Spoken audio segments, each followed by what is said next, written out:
Giving peace back to the world, Chu Yifeng sneered internally. Han Yuan was still trying to test him at this time. He flicked his long hair. Junior sister, we've followed our teacher for so many years. Do you want the teacher to see that you've regressed to being useless? To Wu Dao, a useless chess piece was destined to die. If Han Yuan gave Wu Dao that impression, Wu Dao would dare to kill her immediately, then place another soul into her body to take her place. Han Yuan shivered, cold sweat streaming down her back. What are you talking about, senior brother? How could I possibly regress? They'll take you to the teacher. In order to prove she hadn't regressed or become a waste, Han Yuan quickened her pace, leading Chu Yifeng up the mountain. Chu Yifeng snorted coldly and followed behind her. Han Yuan was not completely useless to him. For instance, he had never been to Wu Dao's palace. Wu Dao was extremely meticulous and had only allowed Han Yuan and Rongshang, who were unable to perform martial arts, to visit. And upon returning, he erased Rongshang's memory to prevent her from going there without permission. As for Han Yuan, on the way, she told Chu Yifeng, the teacher doesn't allow me to remember the place either, but the drug he used was developed by me, so of course, I have ways to preserve my own memory. I see. Chu Yifeng nodded. Han Yuan led Chu Yifeng up the mountain, and upon seeing Wu Dao, she started pouring out her grievances. Teacher, Chu Yihan didn't fall for it. Down the mountain, Qin Mayan and Su Hao also made their move. Their offensive was too fierce. I had no choice but to seek you out. Foolish. Who asked you to come? Wu Dao's dark gaze shifted to Chu Yifeng, and his hoarse voice was icy cold. What's going on? Why hadn't Chu Yihan died yet? And why had Chu Yifeng appeared here? Chu Yifeng stepped forward nonchalantly. Teacher, after all, Chu Yihan is the 9th prince. He escaped in Yungue City, but I've already sent people after him. He won't survive the day. Oomph. Wu Dao snorted coldly.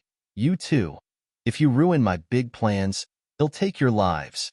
Han Yuan trembled all over. Accustomed to strutting around as a princess, she now realized in front of Wu Dao that she was not any princess but just a student brought over by Wu Dao.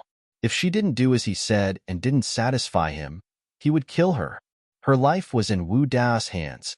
Han Yuan said in a low voice, Teacher, no. I've already sent the Qi State Army to resist Qin Mayan. With Chu Yihan dead, the troops led by Su Hao won't be able to amount to much. Your wish will certainly be fulfilled, and you will become the supreme ruler of the world. It had better be so. Wu Dao seated himself in the highest chair. The final game, Chu Yifeng lightly tugged at the corner of his mouth. Tisk. Such an overconfident person should be trapped by the teacher in a secret room and slowly played to death. Han Yuan's heart skipped a beat. Chu Yihan is overestimating himself. Once caught, let me handle him on teacher's behalf, so the teacher won't have to bother. The man she liked was naturally supposed to fall into her hands, to be tormented by her. She had just tempered his sharpness, so he would kneel at her feet, willingly serving her. Wu Dao didn't pay any attention to the back and forth between these two, instead pondering why Chu Yihan hadn't died. Yungue City was Chu Yifeng's territory, and even if he was somewhat rebellious, he was still brought there by his teacher. It made no sense for him to still harbor brotherly affection for Chu Yihan. Yifeng, go bring Chu Yihan and Qin Mayan to me. If they resist, kill, Wu Dao ordered coldly and viciously. All right, teacher. They'll go now and bring their heads to you. Chu Yifeng replied languidly, his lazy posture carrying a sovereign's air. Wait, senior brother. Don't kill Chu Yihan. Han Yuan still wanted to spare Chu Yihan's life, but Wu Dao suddenly glared at her. If you can't bear it, go die with him. Upon hearing this, Han Yuan shuddered, immediately turning to face Wu Dao. I was wrong, teacher. Please, kill him. It doesn't matter. After she spoke those words, Wu Dao's animosity towards her lessened. Although Han Yuan felt it was a pity for Chu Yihan to die, compared to her own life, he truly wasn't worth mentioning. Perhaps in the 4 kingdoms and 9 provinces, there wouldn't be anyone like him with a divine countenance that fascinated her. But one must be alive to enjoy being served by them. If she were dead, there would be nothing left. Liking him was one thing, but deep inside her modern soul, she lacked the foolish sentimentality to die for love. Dead people are stupid and deserve nothing. Chu Yifeng went down the mountain and came face to face with Chu Yihan and Qin Mayan. Both were commanders of armies, awe-inspiring and imposing, nowhere near their prior wounded and dispirited condition. Excitement sparked in Qin Mayan's eyes. Is Wu Dao on the mountain? Chu Yifeng nodded. Yes, the mountain's defenses aren't hard to breach. No matter how many assassins the West Pavilion had or how powerful their martial arts were, they were insignificant compared to thousands of troops. Yet Chu Yihan frowned. Did you see her? Her referred to Su Yingxue. Without news of her, he continued to feel uneasy. No, but you sent Emochi to find her. It would be hard for anything to happen to her. Chu Yifeng pointed towards the mountain. Now is the best opportunity to eliminate Wu Dao. Missing it would lead to a catastrophe for the 4 kingdoms and 9 provinces.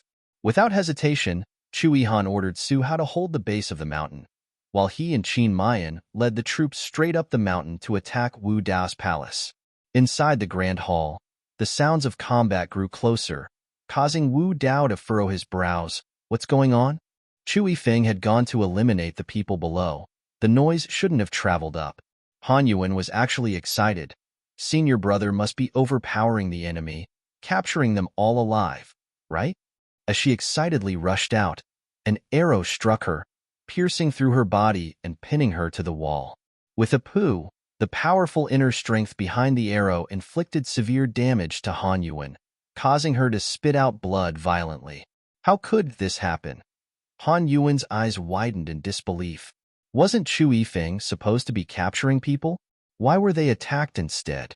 Call Hong Lian over. Sensing something was amiss, Wu Dao ordered someone by his side. He captured Rong Sheng. Wu Dao sat on the dragon throne, his hands gripping the black jade-carved dragon heads, his body shrouded in black from head to toe. He watched Chu Yihan and Qin Mayan charge towards him, their momentum surging, without showing any superfluous expression. Only his voice, already hoarse, sounded even more sinister. Chu Yifeng, you dare to betray me? Chu Yifeng hadn't charged to the front, yet Wu Dao mentioned him first. He responded calmly, that's right. I think this should have been within your expectations. Expected? Huh. Wu Dao laughed coldly. Just because I tested you a few years ago. So you hold a grudge against your teacher, me? He arranged for his younger brother to bring people to kill him today? If Wu Dao hadn't been so nonchalant, Chu Yifeng might have thought he remembered those days of living worse than death incorrectly. But certain memories are etched in the bones, intertwined with the soul. His lips curled up with an extremely wicked smile. I wouldn't say I hold a grudge. Simply put, I also want to kill you. The reason wasn't very noble, not for the sake of the 4 kingdoms and 9 provinces or anything, but simply because he wanted to kill Wu Dao. This person was too cruel. His existence made him uncomfortable. You also want to kill me? Wu Dao's eyes narrowed dangerously. Don't forget, it was I who brought you here. Without me, you would still be in that laboratory, endlessly repeating those boring experiments. You'd never see the light of day. Spend a lifetime locked in a laboratory. No matter if one made world-shaking scientific discoveries, no matter how much one contributed to the country, they could never stand at the pinnacle of power, sit in the position above 10,000 people. Such a life would be pitiful. It was he who took notice of him, allowing him the chance to come here, to borrow the identity of a prince and assume the position of Silver Moon Pavilion Master. All of this, it was all given to him by Wu Dao. I'm sorry, I've never seen what this so-called dark lab looks like. I, Chu Yifeng, was born a prince of the Great Cheng dynasty, of noble identity, a dragon among men. Chu Yifeng's lips twisted into a light sneer. Everyone heard the sound of Wu Dao's sharp intake of breath. Did Rongsheng help you deceive me? Wu Dao's eyes, filled with blood vessels, were barely visible, ominous and terrifying. After training for so long, setting up for so long, and even testing repeatedly, Chu Yifeng wasn't the soul he had brought in. He was not his student. How? How could this be? Han Yuan was pinned against the wall, her eyes wide with shock. Her medical skills saved her from being killed by Chu Yihan's arrow, as she used surgical tools to remove the arrow, but she had lost too much blood and her complexion was deathly pale. She begged Wu Dao for help. "Teacher, save me. I will never betray you. I will always be your student. We came here together, didn't we?" Chu Yifeng wasn't a modern soul, but she was. She still wanted to share the prosperity with Wu Dao. She also wanted to be the emperor of a nation. Useless thing. You can't even save yourself. Why should I keep you? Wu Dao's attitude was exceptionally cold. In his eyes, Han Yuan was just a student who did tasks for him. Useful when needed, no effort spared when not. Especially in the current situation. Chu Yifeng, who you are, is irrelevant, Wu Dao said with a cold laugh. With a wave of his hand, Hong Lian seized someone, appearing behind him. "Isn't that Princess Bailing?" Qin Mayan recognized Rongsheng. He had met Rongsheng previously when he had gone to Bailing City. She was memorable. Behind him, the soldiers of Bailing City were also shocked. Their princess was in Wu Dao's grasp. "Let her go." Chu Yifeng's eyes turned blood-red the moment he saw Rongsheng being captured, a bloodthirsty gleam taking over his gaze. "Chu Yifeng is also bloodthirsty. If you don't kill these people, I will kill her immediately." Wu Dao raised his hand, clad in a black glove, and with a slight movement of his fingers, Hong Lian throttled Rongsheng's neck. Ugh! Rongsheng's face conveyed a look of agony. Chu Yifeng's heart felt as if it had split open, and he started to lose his reason. "He'll say it once more. Let her go." If Wu Dao dared to kill Rongsheng, he would ensure Wu Dao was ground to dust. "East Pavilion Master, don't rush. The strength in my grip won't let Princess Rongsheng die so quickly, but if you don't listen to the Pavilion Master's words." A cold smile spilled from Hong Lian's lips. "Do you believe that if you touch her again, whatever happened to me will be returned to you tenfold, 100-fold? Chu Yifeng's eyes were bloodshot, cold, and bloodthirsty. He could be capriciously charming at times, but now he resembled a demon who had crawled out of hell with a sinister, bloodthirsty light in his eyes. "You have no right to negotiate terms with me. Kill these two people, or she will be the one to die," Wu Dao said in an even tone, obviously not regarding Rongsheng as his student, caring only for her utility. His gaze fell upon Chu Yihan and Qin Mayan. Chu Yifeng almost didn't hesitate, drawing the knife from Ah Hong's hand and striking at Qin Mayan. Boom! The doors of the hall were split open. Chu Yifeng's moves were fierce, each strike lethal. Qin Mayan was forced to defend himself, looking towards Chu Yihan. "Chu Yihan, what will you decide?" This man was Chu Yihan's own brother. If not for their alliance, he wouldn't have tolerated so many attacks. Chu Yihan blocked Chu Yifeng's blade with the Qingfeng sword. Stepping in front of Qin Mayan, "Chu Yifeng, calm down. Enough talk. No one is allowed to hurt her, no one." Chu Yifeng yelled with all his might, his moves against Chu Yihan merciless, each slash aimed with lethal ferocity. "Chu Yifeng, stop." Rongsheng struggled to speak. She couldn't bear to watch this man go mad for her. Her death should not involve others. And if anyone must die, it should be Wu Dao. He's a madman. You won't be able to wake him. Wu Dao laughed darkly. Rongsheng suddenly saw a cunning glint in his eyes and couldn't believe it. "You knew all along?" Chu Yifeng was not a spirit from another world. "He played his part very well," said Wu Dao, with a hint of scorn in his eyes. He did not know that Chu Yifeng had not died, that Rongsheng had secretly saved him. But that was not important. The subsequent trials he put Chu Yifeng through were tortures and aggressive compulsion. As long as Chu Yifeng loved Rongsheng to the point of madness, whose soul he was didn't matter at all, did it? By capturing Rongsheng, he could always seize Chu Yifeng's lifeblood. Just like Chu Yihan, he was born with an innate bloodthirst. Wu Dao had forced him to manifest the symptoms in the past years. Now, let the two brothers fight it out. Swish! Chu Yifeng's blade sliced open Chu Yihan's back. If not for Qin Mayan's timely assistance, Chu Yihan would have been gravely wounded. Qin Mayan pulled Chu Yihan back, warning in a cold voice, "If you give in any further, you'll be a ghost under his blade." He could hardly imagine, that being his real brother, how could he deal such harsh blows to Chu Yihan? "He's the same as me." Chu Yihan coughed up blood. the sight of Chu Yifeng's blood-red eyes pulling at his heart with a wrenching pain. All of this because of Wu Dao. He joined forces with Qin Mayan, and they subdued Chu Yifeng. Chu Yihan pressed down hard on Chu Yifeng's back. Chu Yifeng, wake up! Let go of me!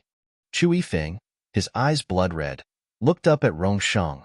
She was pale from the difficulty breathing, and her eyes closed painfully. Rongsheng pushed him away. Sister! Sister! Chu Yifeng roared furiously. Rongsheng cannot be harmed by anyone. No one can touch her. Only he can. Only he can torment her, trap her, and keep her by his side. The scene of brothers Chu Yifeng and Chu Yihan devastating each other greatly pleased Wu Dao. When the three of them fought to a mutual defeat, Wu Dao triggered the mechanism under his command, and the assassins from Silver Moon Pavilion streamed in, tightly encircling the three while their respective troops were blocked outside. Chu Yihan, we are surrounded, Qin Mayan realized, grinding his teeth in frustration. If he could free up his hands even a little, it wouldn't be this situation. But the moment he let go, this Chu Yifeng would take the lives of all of them, leading them to a mutual destruction. Rongsheng maintained a pained expression on her face, deceiving Wu Dao, and she swiftly pulled out a syringe from her sleeve and stabbed it into Hong Lian's body. A numbing sensation spread throughout her body, and Hong Lian instantly felt dizzy and fell backward. As a result, Rongsheng was able to break free.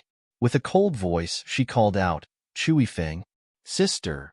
Chu Yifeng immediately stopped and turned to look at her. His heart was lifted high with worry. Rongsheng pressed a syringe against her carotid artery. This drug can kill me instantly. Chu Yifeng, wake up. Even at the brink of life and death, her face, cold and detached as a deity's, showed little expression. But nobody could see the reluctance and heartache in her eyes. All Feng, she could no longer accompany him day and night. Over the past years, she had devoted all her energy to protecting him, fearing he would suffer even the slightest harm. She helped him conceal his identity and taught him to be a modern man with an open mind. He had done it all, yet she still couldn't protect him. Wu Dao had injured him. I'm sorry. Rongsheng closed her eyes, took a deep breath, and pressed down on the syringe. Don't. Rongsheng, you're not allowed to die. You cannot die. Chu Yifeng's eyes bloodshot as he lunged toward Rongsheng. Wu Dao, clutching a box, moved swiftly beside Rongsheng and seized her wrist. Rongsheng frowned in disgust. Let go. She hated being touched by anyone. You are my student. You are not permitted to die without my consent. Wu Dao's voice ominously spread throughout the hall. Rongsheng struggled vigorously in his grip, sensing that Wu Dao's body wasn't in good shape. His illness had even worsened. Wu Dao, you are unprincipled and immoral, unworthy of living in this world. Rongsheng gripped the syringe in her right hand, intending to stab it into Wu Dao's body. A fierce glint crossed Wu Dao's eyes. Your usefulness spared your life, but seeking death. He overpowered Rongsheng, holding her right hand and mercilessly stabbed the syringe into her body. Rongsheng's face turned deathly pale. Wu Dao, how dare you? Chu Yifeng's eyes were on the verge of splitting open as he charged madly forward, stabbing Wu Dao with a knife and fiercely pushing him away. He caught Rongsheng's frail body, his eyes filled with panic. Sister. Relying on him, Rongsheng had a tender look, opened her mouth intending to say something, but suddenly pushed Chu Yifeng away. Be careful. Thud. The knife lodged in Wu Dao's body pierced into Rongsheng's abdomen. What she blocked was precisely Chu Yifeng's back. Chu Yifeng screamed in frenzy. He made a move to kill Wu Dao, but for some reason, he couldn't catch up at all. Wu Dao was like a shadow. Chu Yifeng couldn't hit him, but he got stabbed from behind by him. Cough. Blood dripped from the corner of Chu Yifeng's mouth. You won't succeed in harming the 4 kingdoms and 9 provinces. Qin Mayan yelled as he struck at Wu Dao. But once Wu Dao closed the box, he could teleport again, making Qin Mayan's blade swing miss. Wu Dao's forbidding gaze fell on Rongsheng. He commanded Hong Lian, kill her. He originally wanted her to be tormented to death, but she talked too much. With the last of her strength, Rongsheng shouted, "Don't let him open the box. No one else should come to this world and wreak havoc." They couldn't disrupt the balance of this world, turn beauty into ruins. Seeking death, Hong Lian grasped Rongsheng's collar. With one palm, she could pierce through her skull. Just as Chu Yifeng got up, Wu Dao, having teleported over, injected him with a needle. His body went numb. He fell hard to the ground, watched helplessly as Hong Lian's palm, filled with inner strength, descended towards Rongsheng, and he screamed with all his might, "No!" The true face of Wu Dao cracked.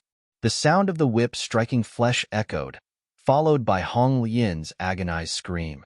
Su Yingxue, clad in a red outfit, descended from the sky with a heroic flare. Before Hong Lian could react, Su Yingxue lashed her fiercely with the whip, flaying her skin and drenching her in blood. Su Yingxue, Hong Lian collapsed to the ground, eyes wide with shock. "How are you not dead? How is this possible?" Su Yingxue was personally placed in a carriage by her and thrown into the sea. How could she still be alive? "I didn't die, but you are about to," Su Yingxue declared authoritatively. She swung the red jade soft whip, wrapping it around Hong Lian, hurling her into the air. Normally Hong Lian could have landed safely, being highly skilled in martial arts, but having been shot with a needle, she lost consciousness as soon as she hit the ground. Her body crashed down heavily, a thud, serving as a reminder to everyone of Su Yingxue's arrival. Chu Yuhan's lips curled into a slight smile. Qin Mayan's eyes sparkled with excitement. "Yingxue?" He had always known that someone as intelligent as her would not succumb to misfortune easily.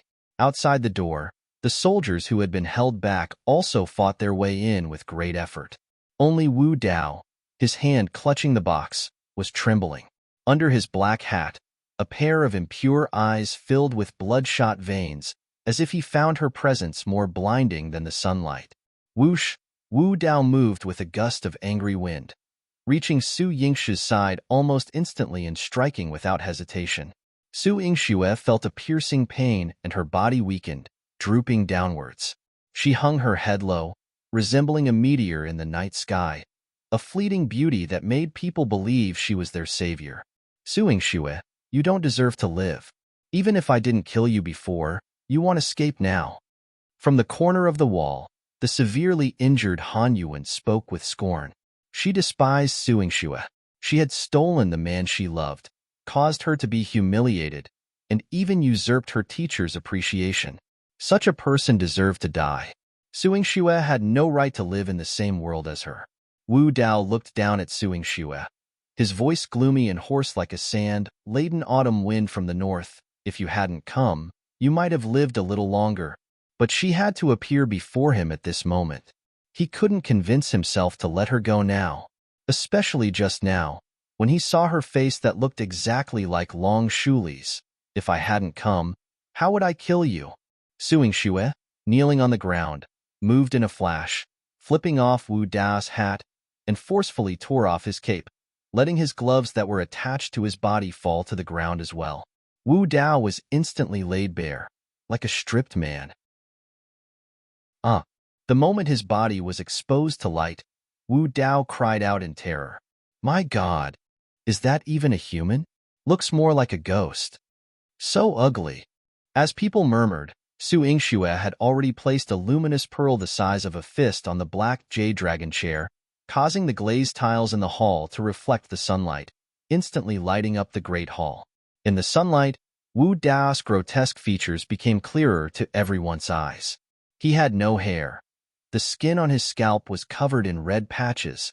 No, not just the scalp. His face, his hands, every visible patch of his skin was red and blotchy, crisscrossed and mottled, looking as hideous and terrifying as a demon from hell. Furthermore, his whole body was thin to the bone, like a skeletal head wrapped in skin. Because of his gauntness, his fearfully widened eyes seemed even more horrifying. Ghosts that fear the light. Su Yingshi's eyes flashed with satisfaction as she stared at the ghost-like frightened Wu Dao. You fear the light, but I want you to see that this world belongs to those who live under the sun, not to a monstrous being like you who thinks he can control everything. This world belonged to them, not to Wu Dao's Azura realm. Wu Dao covered his face and retreated backward, his voice urgent and panting. Su Yingxue, don't be so smug. Once he obtained the box, Su Yingxue would die. She must die. Behind Su Yingxue, Rongsheng spoke up to remind her. Yingxue, take that box. It's the product of scientific research. Destroy it quickly. Destroy it. Only then would Wu Dao's hope be destroyed. Then Wu Dao wouldn't be able to do anything. Su Yingshi's eyes hardened as she saw Wu Dao crawling towards the spot where the box had fallen. She immediately lashed out with her whip, sending the box flying and foiling Wu Dao's attempt to grab it. Without the box, Wu Dao became weak and powerless, collapsing on the ground, unable to even get up immediately. Chu Yihan leapt forward, capturing Wu Dao and pressing the Qingfeng sword against his neck, ready to take Wu Dao's life at any moment. Qin Mayan went out to have the palace surrounded and thoroughly eradicate Wu Dao's dark forces, clearing them out completely, including capturing Han Yuan and Hong Lian. On the other side of the black jade dragon chair, Chu Yifeng, holding his wound, ran to Rongsheng and embraced her tightly, rubbing against her forcefully. Senior sister. Senior sister. His blood stained Rongsheng's snow-white clothes red. Rongsheng, enduring intense pain, reached out gently to touch his wound. First, stop the bleeding. She could always think clearly about what should be done and what shouldn't. Now was not the time for sentimentality. If Chu Yifeng's injuries were not treated, his life would be in jeopardy. You tend to me, Chu Yifeng said, holding her hand, his gaze stubborn. I am in no position to save myself right now. Only Yingxue can save you. Every word Rongsheng uttered was like stepping on nails with bare feet, her flesh pierced by sharp pain. She felt like every corner of her body was being torn apart, as if someone was ripping her to countless fragments. She looked at Su Yingxue with pleading eyes. Su Yingxue looked towards Chu Yihan, who also said, "Save him." Su Yingxue nodded. Okay, rest assured, she wouldn't let Chu Yifeng die. Even though she didn't like this madman, she took out a medical kit from Medicine King Valley, which had everything she needed. As she was about to apply medicine to Chu Yifeng, he suddenly pushed her away. On his pale face, there was a stubbornness filled with malice. I only want senior sister. He needed Rongsheng to live. She couldn't die. Chu Yifeng's blood-red eyes stared at Su Yingxue. Save her. She must live. No one can let her die. Stubborn and imperiously tyrannical. This man's attitude made him hard to like. But Su Yingxue understood that it was for Rongsheng. Yet for Rongsheng, Su Yingxue checked her pulse. The medicine was working quickly. Rongsheng's indifferent face showed no extra expression. Saving me will take time. This pain, I can bear through it. She had already taken a hemostatic drug for herself. She wouldn't bleed out and die. But enduring the double dose of painkiller she had injected into herself would require sheer willpower. If she made it through, so be it. If she didn't endure it, then it would be her fate. Rongsheng persuaded Chu Yifeng, first letting Yingxue give you medicine. Both your internal and external injuries are severe. Calling the husband, he was first pierced through the body by a knife, losing a lot of blood, and then took a palm strike from Hong Lian, which caused even more serious internal injuries. Now, still having the strength to hold on to her, appeared to be pure willpower keeping him alive. Going on like this, he was probably going to die quicker than she would. But Chu Yifeng's stubbornness could not be resolved by anyone. Holding on to Rongsheng, he said, "They'll share in your pain. If you can't be healed, I won't be healed either." Chu Yifeng, are you really a madman? The medicine that Sister Rongsheng developed herself, even she can't cure it. But you're seriously injured. By not seeking treatment, do you want to die in front of her? Su Yingxue was greatly surprised. She'd seen the insane, but she'd never seen anyone as insane as Chu Yifeng. Truly, his name says it all. Might as well call him Chu Yifeng the Mad. Chu Yifeng, I don't need you to keep me company. Rongshang's cold voice seemed somewhat hurtful, but Chu Yifeng was used to being hurt by her. He sneered, I just want to be with you. You hate me, don't you? Wouldn't you be happy if I died? Rongshang blurted out before thinking that she would be unhappy. If he died, how could she possibly be happy? But that thought flashed through her mind, and in the end, she did not say it. As you say, I really should be happy. Rongshang's cold face gave Chu Yifeng a misconception, as if the woman who had just wept for him, calling him a feng, was just a fleeting dream. The sober Rongshang was cold and unfeeling. Bang! Su Yingxue didn't care about that much, directly knocking Chu Yifeng out, then pressing him to the ground, ripping his clothes, scattering medicine, and stitching up the wound. She did it for Chu Yihan. She had no need to argue with the madman. Upon returning to Chu Yihan's side, Immerse had already appeared, holding Wu Dao captive. Su Yingxue could then comfortably tend to Chu Yihan's wounds as well. Earlier, in order to suppress Chu Yifeng, Chu Yihan couldn't hurt him and ended up being injured by him. Upon seeing the wounds on his body, Su Yingxue felt indignant.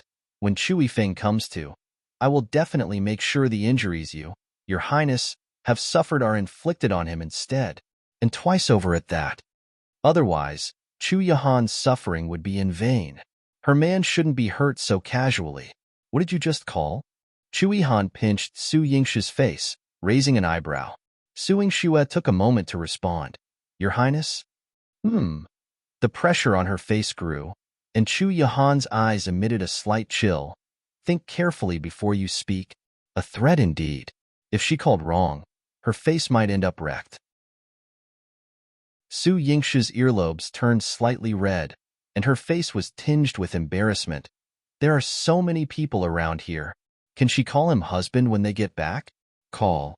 Chu Yihan was brief and to the point, his gaze drifting to Qin Mayan not far away with a sword, as if proclaiming his sovereignty. With no choice left, Su Yingxue's cheeks reddened. Pouting, she called out softly, hubby. Chu Yihan's eyes twinkled with a smile. His already strikingly handsome face became even more captivating. Even a descent of the gods couldn't compare to him.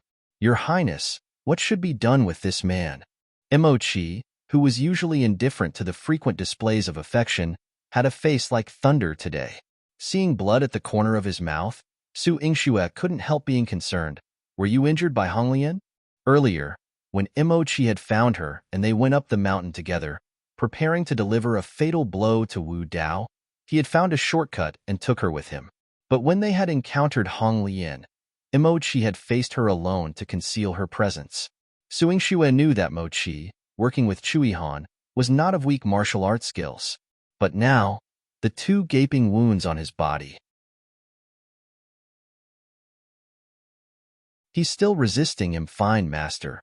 Do you want me to kill this man for you? A strong killing intent flashed in Immerse's dark eyes. Behind him, Honglian shouted, Immerse, don't kill the pavilion master. You dare to kill him. Immerse's sword-holding hand trembled, but what followed was his fury as he turned to face Honglian. Even if the master spares him, I will kill him right before your eyes. Honglian cares about this pavilion master more than he cares about me.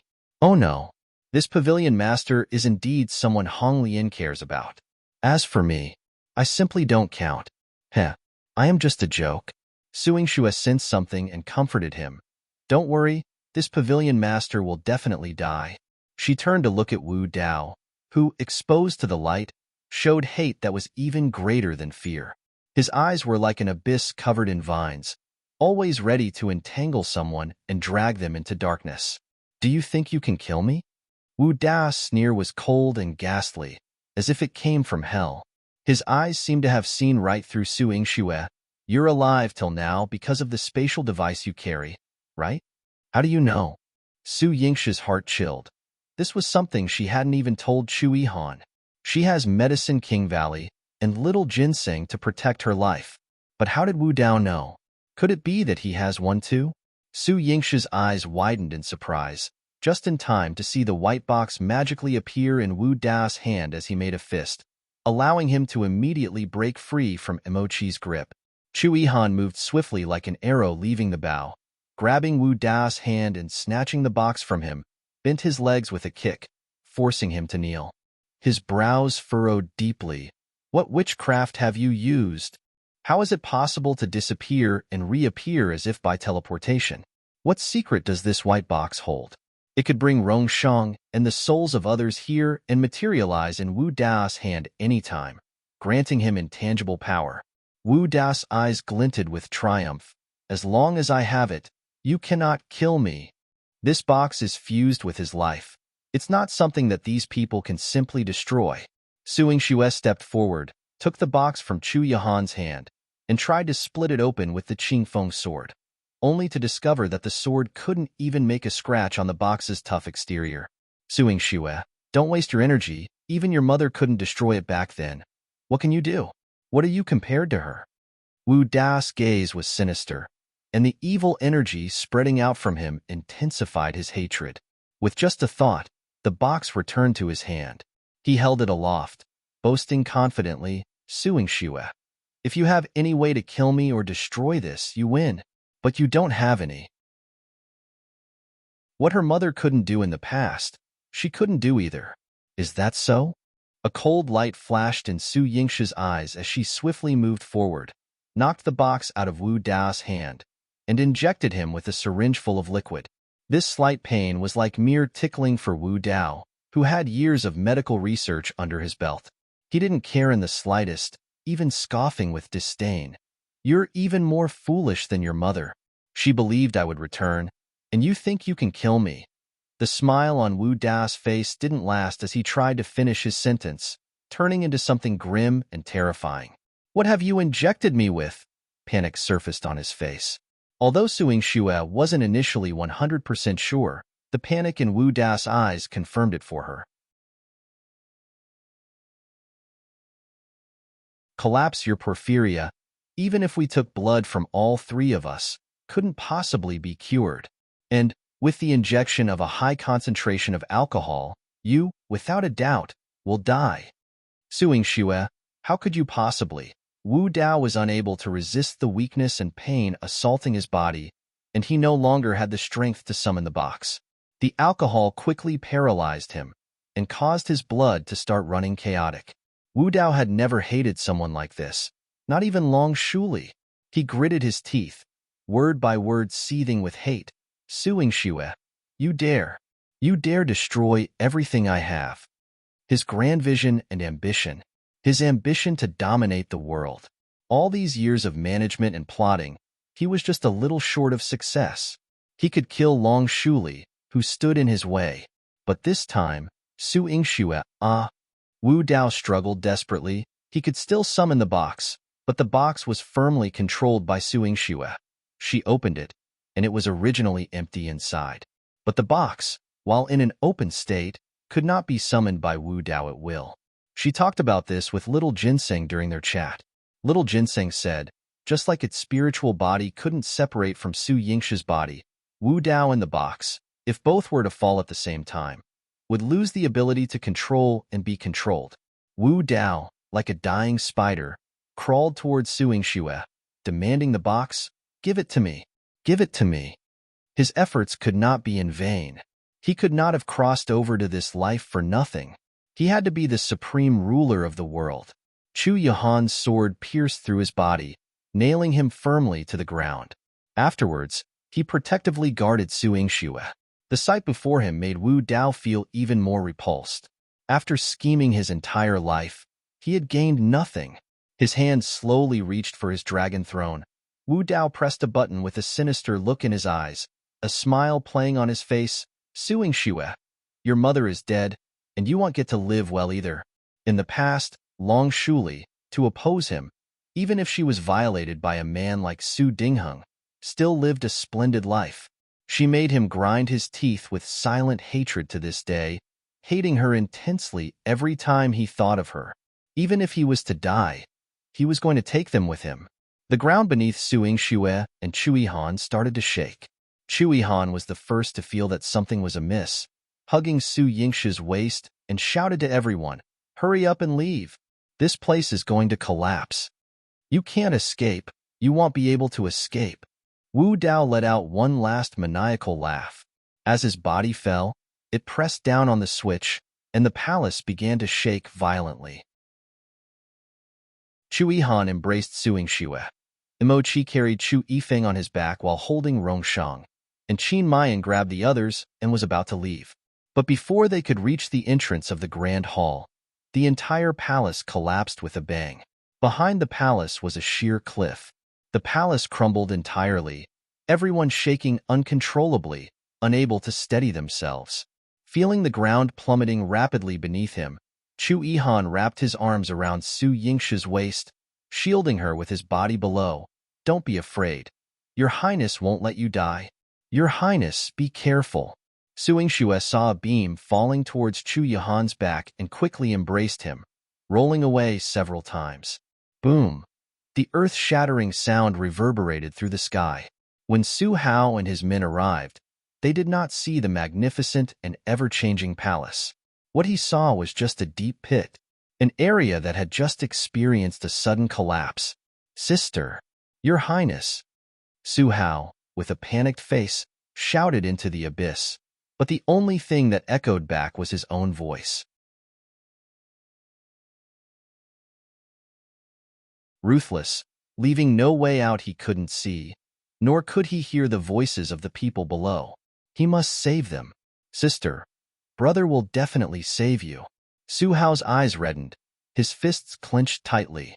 He mobilized all the troops, trying to find a way to get down to the edge of the cliff and excavate the ruins inside, with both the Great Wei Dynasty and Bailing City's armies obeying his command and coming to help.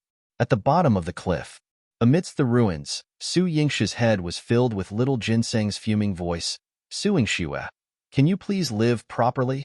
I used a whisker to save you, and you've only been alive for a few days before you go looking for death again.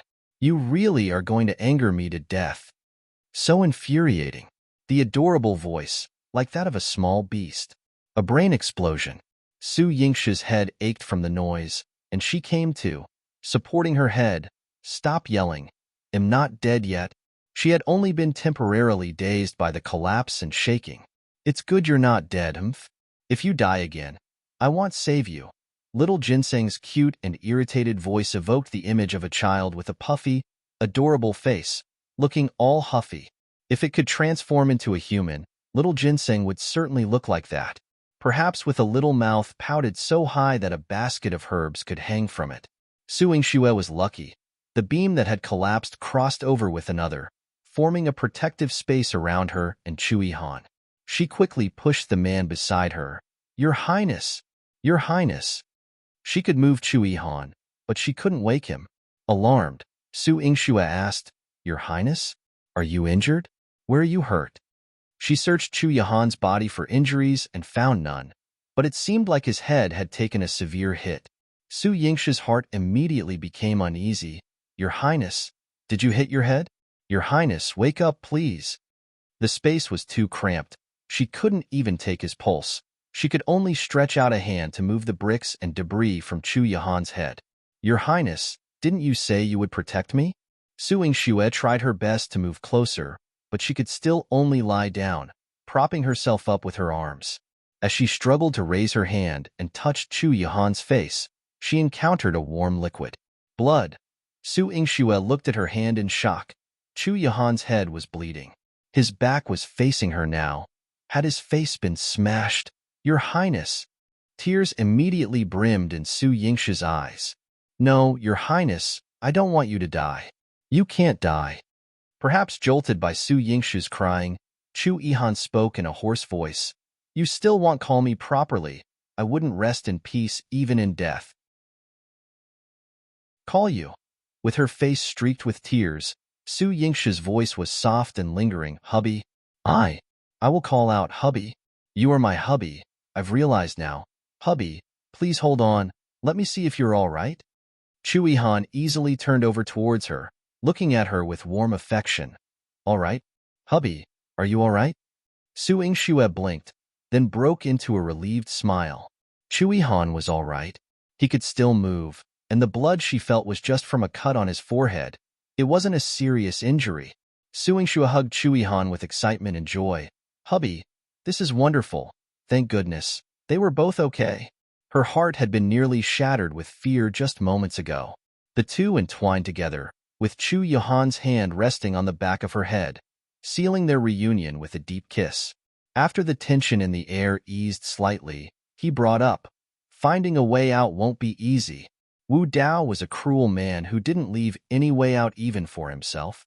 The palace's collapse had been premeditated.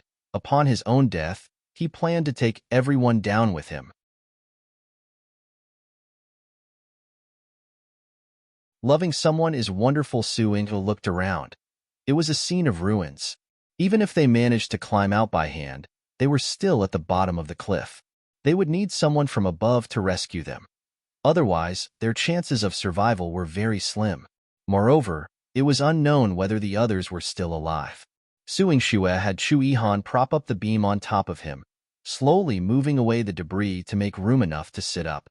Chu Yihan, using two intersecting beams, created a space stable enough to sit. Su Yinghe began calling out for the others, "Sister Rongsheng, Emochi, Scarlet Flame King. Sister Rongsheng, Emochi, Scarlet Flame King." She called for a long time before receiving a few weak responses. "Yinghe, I'm here. It's Sister Rongsheng. She sounds close to us." Su Yinghe breathed a sigh of relief. Thankfully, Rongsheng was all right. But there was a sob in Rongsheng's voice. "Chu Yifeng, can you save him? What happened to him?" Chu Yuhan's handsome brows revealed a hint of urgency. When Chu Yifeng teased him, he was always unresponsive and even found him annoying. But blood ties are definitely something he cares about. Rongsheng said, "He was protecting me and got badly hurt. All the medicine I had is scattered, and now I can't treat his wounds." If Rongsheng had any medicine at all, she wouldn't be so helpless. But upon hearing Su Yinghe's voice, she remembered what Wu Dao said. Su Yinghe had a space of her own. She would certainly be able to produce some medicine. "Don't be afraid, Sister Rongsheng. I have some." Su Yinghe first reassured Chu Yihan, then asked him to figure out how to reach Rongsheng's location, at the very least, to make a path through which they could pass the medicine to her. She entered Medicine King Valley, gathered and prepared medicines, taking out all the medicines she had previously stored in Medicine King Valley. In such a dire situation, you still have the mood to care about others. Busy in the pharmacy, Su Yinghe felt a poke and got distracted. She turned to see a little girl standing beside her with two round buns atop her head, her face as cute as if carved from pink jade. At this moment, the girl was looking up, pouting arrogantly. That haughty expression was just like what Su Yinghe imagined little Ginseng would look like transformed into human form. Su Yinghe pulled her hand away and pinched little Ginseng's chubby face, pinching until she shouted, "Don't touch! Don't touch! I've just managed to transform, and it's not stable yet. If you mess it up, it'll bite you to death." Little Ginseng stepped back 2 paces, puffing up her face. Seeing her like this softened Su Yinghe's heart a bit. She knelt down and hugged her, planting a kiss. "Won't touch you. Just a kiss, all right?" "Su Yinghe, you've become a hooligan. Is it because of your hubby?" Little Ginseng could always sense that man's actions towards Su Yinghe. Su Yinghe nodded, as if she had indeed become a bit more of a hooligan since being with Chu Yihan. Occasionally, she wanted to be close to him, to kiss him, to sleep with him, and even to have a cute child like little Ginseng with him. The medicine's going bad. Seeing her blushing and lost in thought, little Ginseng looked at her with disgust. "It's just a man. After all, is he worth all this? You'll understand when you grow up. Loving someone is a wonderful thing, and it's normal to daydream," Su Yinghe said as she quickly finished preparing the medicine and took the opportunity to teach little Ginseng a lesson. She left like this without thinking about a very important issue until later when she realized. She started to have a headache over little Ginseng's existence. When Su Yinghe opened her eyes again, she held many items in her hands: golden wound medicine, bandages, gauze, and injection vials.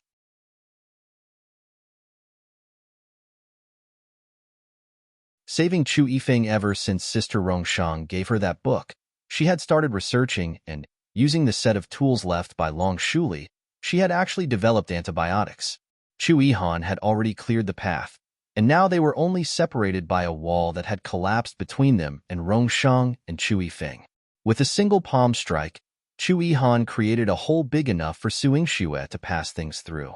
Rongshang's medical skills were on par with her mother's, so she was naturally capable of saving Chu Yifeng.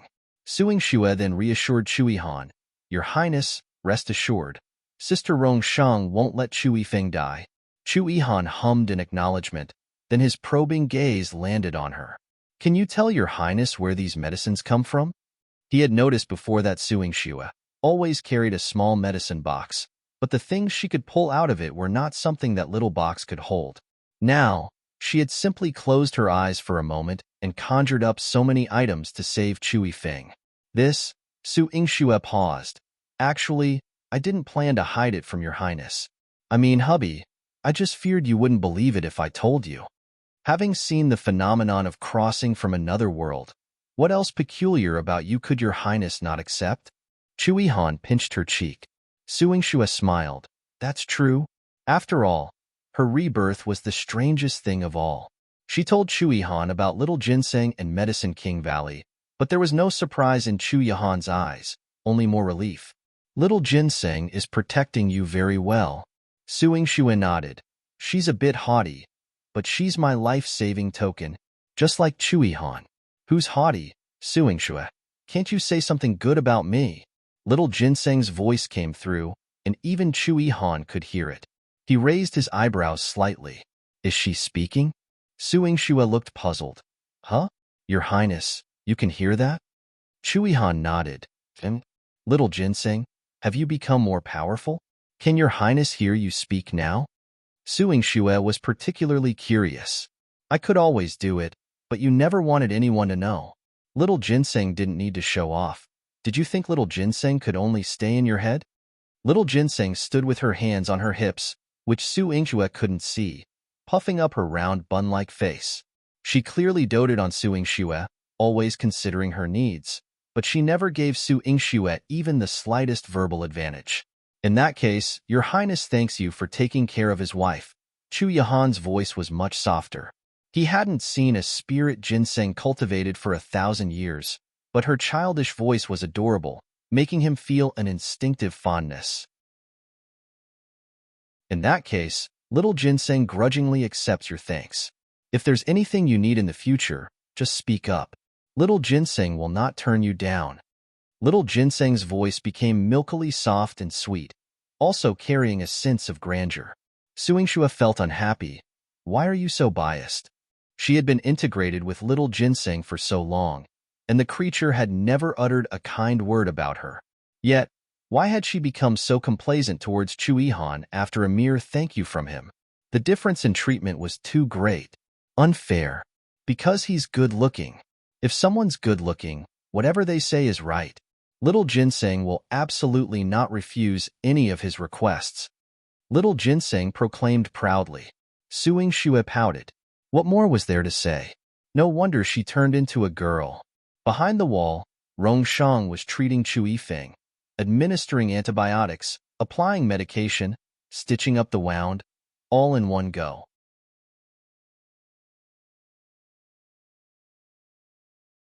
He refuses to take medicine. Chu Yifeng slowly awoke and saw Rongshang beside him. His sensuous thin lips curled up slightly. Even in going to hell, I still end up with senior sister, huh? Rongshang told him calmly and steadily. We're not dead. AI. Chu Yifeng sighed softly, almost as if he was disappointed that they hadn't died. Unmoved, Rongshang continued to treat his wounds.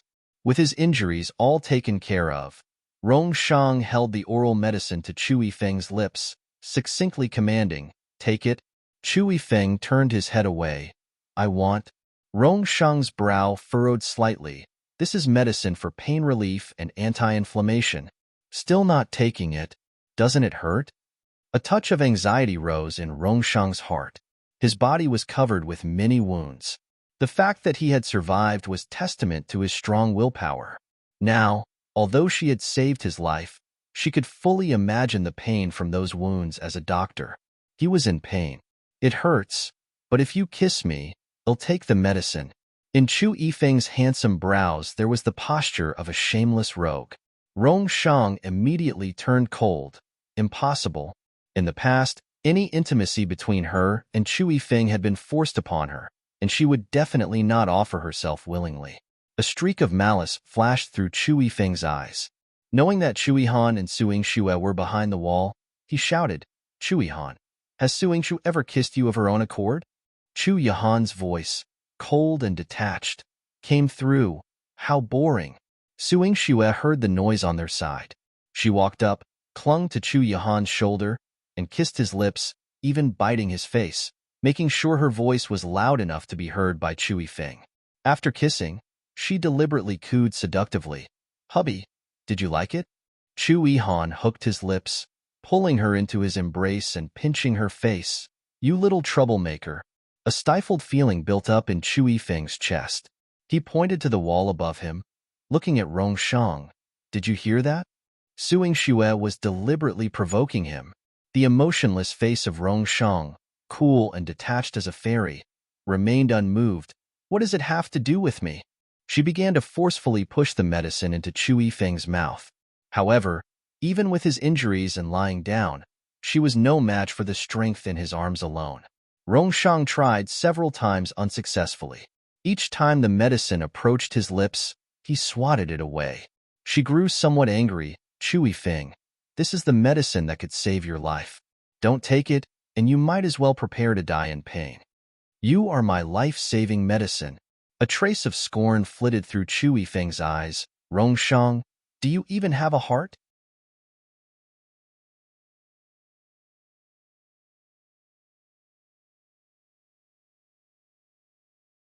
Emochi coolly curved his lips, smiling self-deprecatingly. A blush spread across Rongsheng's face. She was already regretting her decision. In matters between men and women, she had never been the initiator. Yet she waited a long time, and Chu Yifeng still barely moved. Never doubting there was a problem due to Chu Yifeng's stubborn nature, and still sensing his breathing, she didn't worry too much.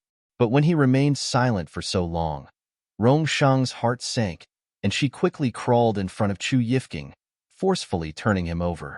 Chu Yifeng lay like a soulless shell, his eyes closed. As soon as he was turned over, his hands suddenly sprawled out, limp and powerless on the ground. "Chu Yifeng." Rongsheng panicked. She quickly felt for his pulse. Gone. "Chu Yifeng, wake up." The sudden panic made her lose the calm she had from years of medical practice. "Chu Yifeng, stop being angry with yourself. You're going to die."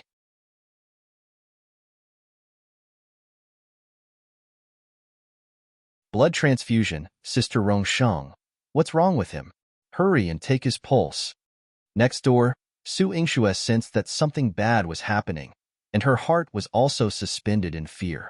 Chu Yifeng's fist made the hole larger. His gaze suddenly tense. "Chu Yifeng. He can't die. Yingxue, he doesn't have a pulse. I can't feel his pulse anymore. He..." Rongsheng's eyes brimmed with panic-stricken tears, her gaze frantic and helpless. Chu Yihan looked around, managed to lift the entire thick beam, and then pass Su Yingxue through. "Save him." His eyes, grave, fixed on Su Yingxue, carrying a heavy hope. Su Yingxue nodded, looking at him supporting the beam. "Hubby, be careful." She had to stay by Rongsheng's side, so Chu Yihan had to keep supporting the beam the whole time. Su Yingxue acted swiftly. Realizing that Chu Yifeng was only temporarily in shock, she quickly joined Rongsheng in administering aid. But the two of them pressing on his heart and feeding him medicine still couldn't make Chu Yifeng regain consciousness. Rongsheng noticed he's lost too much blood, refused to take his medicine, and wouldn't eat. He's too weak. His body can't hold up. That's why he's like this. Such stubbornness. He wouldn't even spare himself when it took hold. Su Yingxue was somewhat distressed. "We can't find someone to give him a blood transfusion right now, and he won't swallow any medicine. What do we do? My blood type is the same as his. I can give him a transfusion." Rongsheng, her features cold but clear, skillfully took out a syringe. Rolling up her sleeve, she handed her slender arm to Su Yingxue. "Yingxue, you carry out the procedure." "Sister, how do you know your blood type is the same as his?" Su Yingxue was surprised. Seeing how adept Rongsheng was, it seemed like this wasn't the first time she had given him a blood transfusion. Rongsheng didn't answer her, and Su Yingxue didn't feel it was appropriate to ask anymore, but still reminded, "Sister, can your body withstand it?" It wasn't just that Rongsheng had been poisoned by Chu Yifeng. She herself was also severely injured. Even giving a little blood to Chu Yifeng would be difficult for her. Rongsheng nodded. "I'm fine, just hurry." She feared Chu Yifeng's body wouldn't hold out. Su Yingxue quickly performed a blood transfusion for her and Chu Yifeng. Throughout the process, Rongsheng's eyebrows were tightly furrowed. She was very worried about Chu Yifeng. With Rongsheng's blood flowing into Chu Yifeng's body, and Su Yingxue feeding him some medicine, Chu Yifeng's breath and heartbeat returned. Su Yingxue took a deep breath, ready to remove the syringe. "It's okay now, sister. He's come around. There's no need for more blood. Don't move." Rongsheng stopped Su Yingxue's action, transfuse another unit to him, to promote blood circulation in his body. Otherwise, he will feel cold all over. His wound won't heal, and there's a risk of infection. Rongsheng's rational calmness was admirable. But Su Yingxue was worried. "Sister, you've been injured too. Giving him so much blood now, can your body withstand it?" "I'm fine." Rongsheng looked delicate, but was exceedingly determined. Su Yingxue could not stop her, and could only watch as Rongsheng gave blood to Chu Yifeng until her face turned pale and she collapsed to the ground, unable to support herself. "That's enough, sister." Su Yingxue removed the syringe for them. Rongsheng's face was deathly pale, and she had no strength to even sit up. Su Yingxue fed her a blood-replenishing pill, her eyes carrying a hint of worry. Before she could speak, Rongsheng continued to give instructions. "Give me his medicine."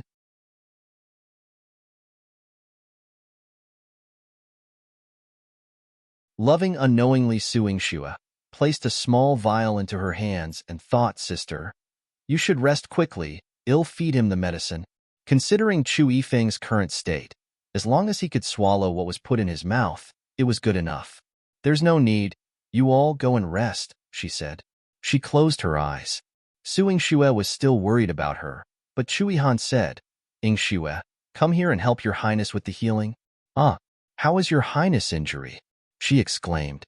As soon as Chu Yihan mentioned healing, she immediately went over to his side. Chu Yihan set down the pillar, and once again, they were separated from Rongsheng. Rongsheng cherished the gratitude in her heart. She struggled to sit up, moved next to Chu Yifeng, took the medicine that Su Yingxue had given her, held it in her mouth, gently opened Chu Yifeng's mouth, slowly leaned down, and pressed her lips to his. Her tongue gently and forcefully pushed the pill into Chu Yifeng's mouth. Chu Yifeng, not fully conscious, instinctively wrapped around the pill, swallowing Rongsheng's softness along with it. "Sister." Her body was so fragrant and soft, it was heartbreakingly endearing. Before the fourth day arrived, Su Yingxue and Chu Yihan felt a tremor, as if the whole cliff had been pried up and was rising slowly. Su Yingxue frowned slightly. "What's going on? Could it be that Wu Dao is not dead yet?" Chu Yihan held Su Yingxue tightly. "Don't be afraid." Su Yingxue leaned into his embrace, his warmth enveloping her, a comforting warmth sweeping over her heart, and she curled her lips into a shallow smile.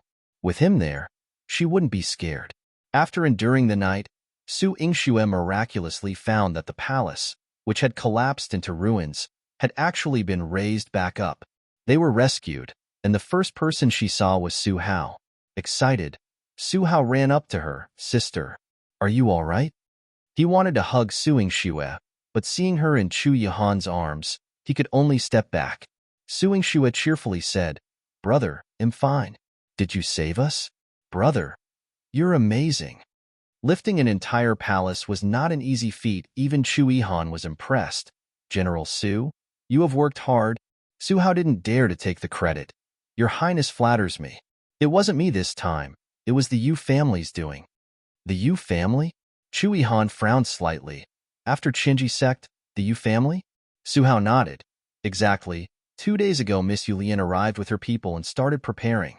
Today, they managed to raise the palace."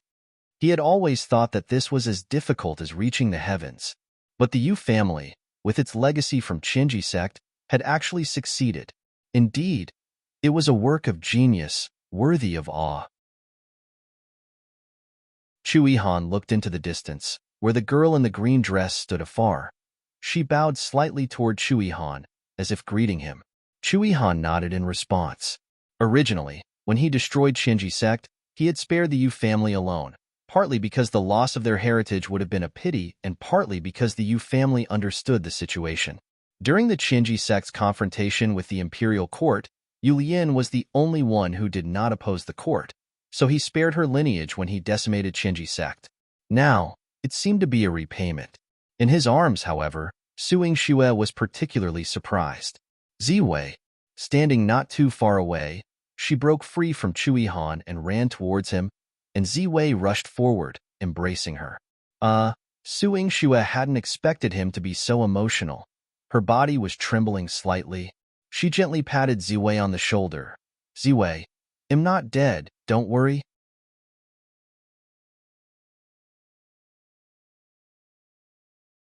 Saving them was Ziwei's wife. Ziwei's chest vibrated powerfully, his heartbeat pounding at a pace he had never experienced in all his years.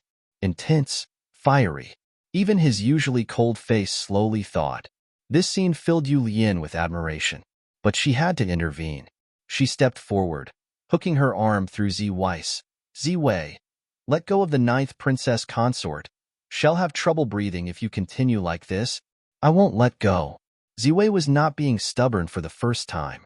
He hugged Su Yingxue tight, as if she was as precious as his own heart. Ziwei, let me go. Su Yingxue felt a bit embarrassed. It wasn't proper to do this in front of so many people. She quietly poked Ziwei in the back. Ziwei still refused to let go. Yu Lian, out of options, whispered in his ear. If you keep holding the 9th princess consort like this, and the 9th prince blames her, what will she do then? Her words poured over Ziwei like icy water. His whole body tensed, and slowly, he released Su Yingxue. Then he turned around. From beginning to end, he never let Su Yingxue see his face. Su Yingxue turned to Chu Yihan and pulled a face, signaling him not to be angry. Chu Yihan huffed lightly and turned away to deal with the aftermath. Only then could Su Yingxue relax, and she noticed the girl by Ziwei's side, asking curiously, "Are you Ziwei's friend?" Yu Lian accidentally locked eyes with Su Yingxue and was utterly captivated by her beauty. They had just come out of a wreckage, everyone marred with wounds and covered in dust. Yet even so, it did not conceal the beauty of Su Yingxue, her radiant eyes and pearly teeth, her gaze star-like, truly deserving the title of the world's foremost beauty. But Yu Lian was not a woman who felt inferior. Arm in arm with Ziwei, she spoke softly, "We've gotten married. I am his wife." Wife? Su Yingxue almost bit her tongue. She had been away for a while, and Ziwei got married? Ziwei felt her astonishment and immediately spoke out. "You don't like it? I don't have to get married." Yu Lian's hand was dropped, causing her to bite her lip. Yu Lian felt an inexplicable fear towards Su Yingxue. She was afraid that Su Yingxue would take Ziwei away, preventing her from being with him. Ziwei had once told her that he would only listen to Su Yingxue, only protect her his entire life. Given Ziwei's nature, just one word from Su Yingxue would make her lose him. Surprisingly, Su Yingxue punched Ziwei hard. "What nonsense are you talking about? Is marriage a matter to be trifled with? Now that you've married this lady, you are her husband. You must cherish her and be responsible for her your entire life." Ziwei felt her anger and corrected himself. "All right, I will be responsible for her." Su Yingxue was then reassured. She turned her gaze gently towards Yu Lian. "Miss, thank you."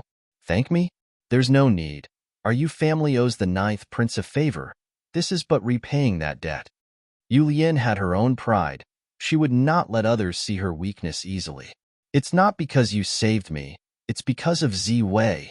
Su Yingxue's eyes were full of kindness. "Thank you for being good to Ziwei. I've always hoped he would be loved well, and now you've given him a home. It makes me very relieved. You must love him very much, don't you?" Though she did not know how their relationship developed so quickly to the point of marriage. Yet Su Yingxue could see that Yu Lian was a kind-hearted girl, and Ziwei must have married her willingly. Nobody could force him.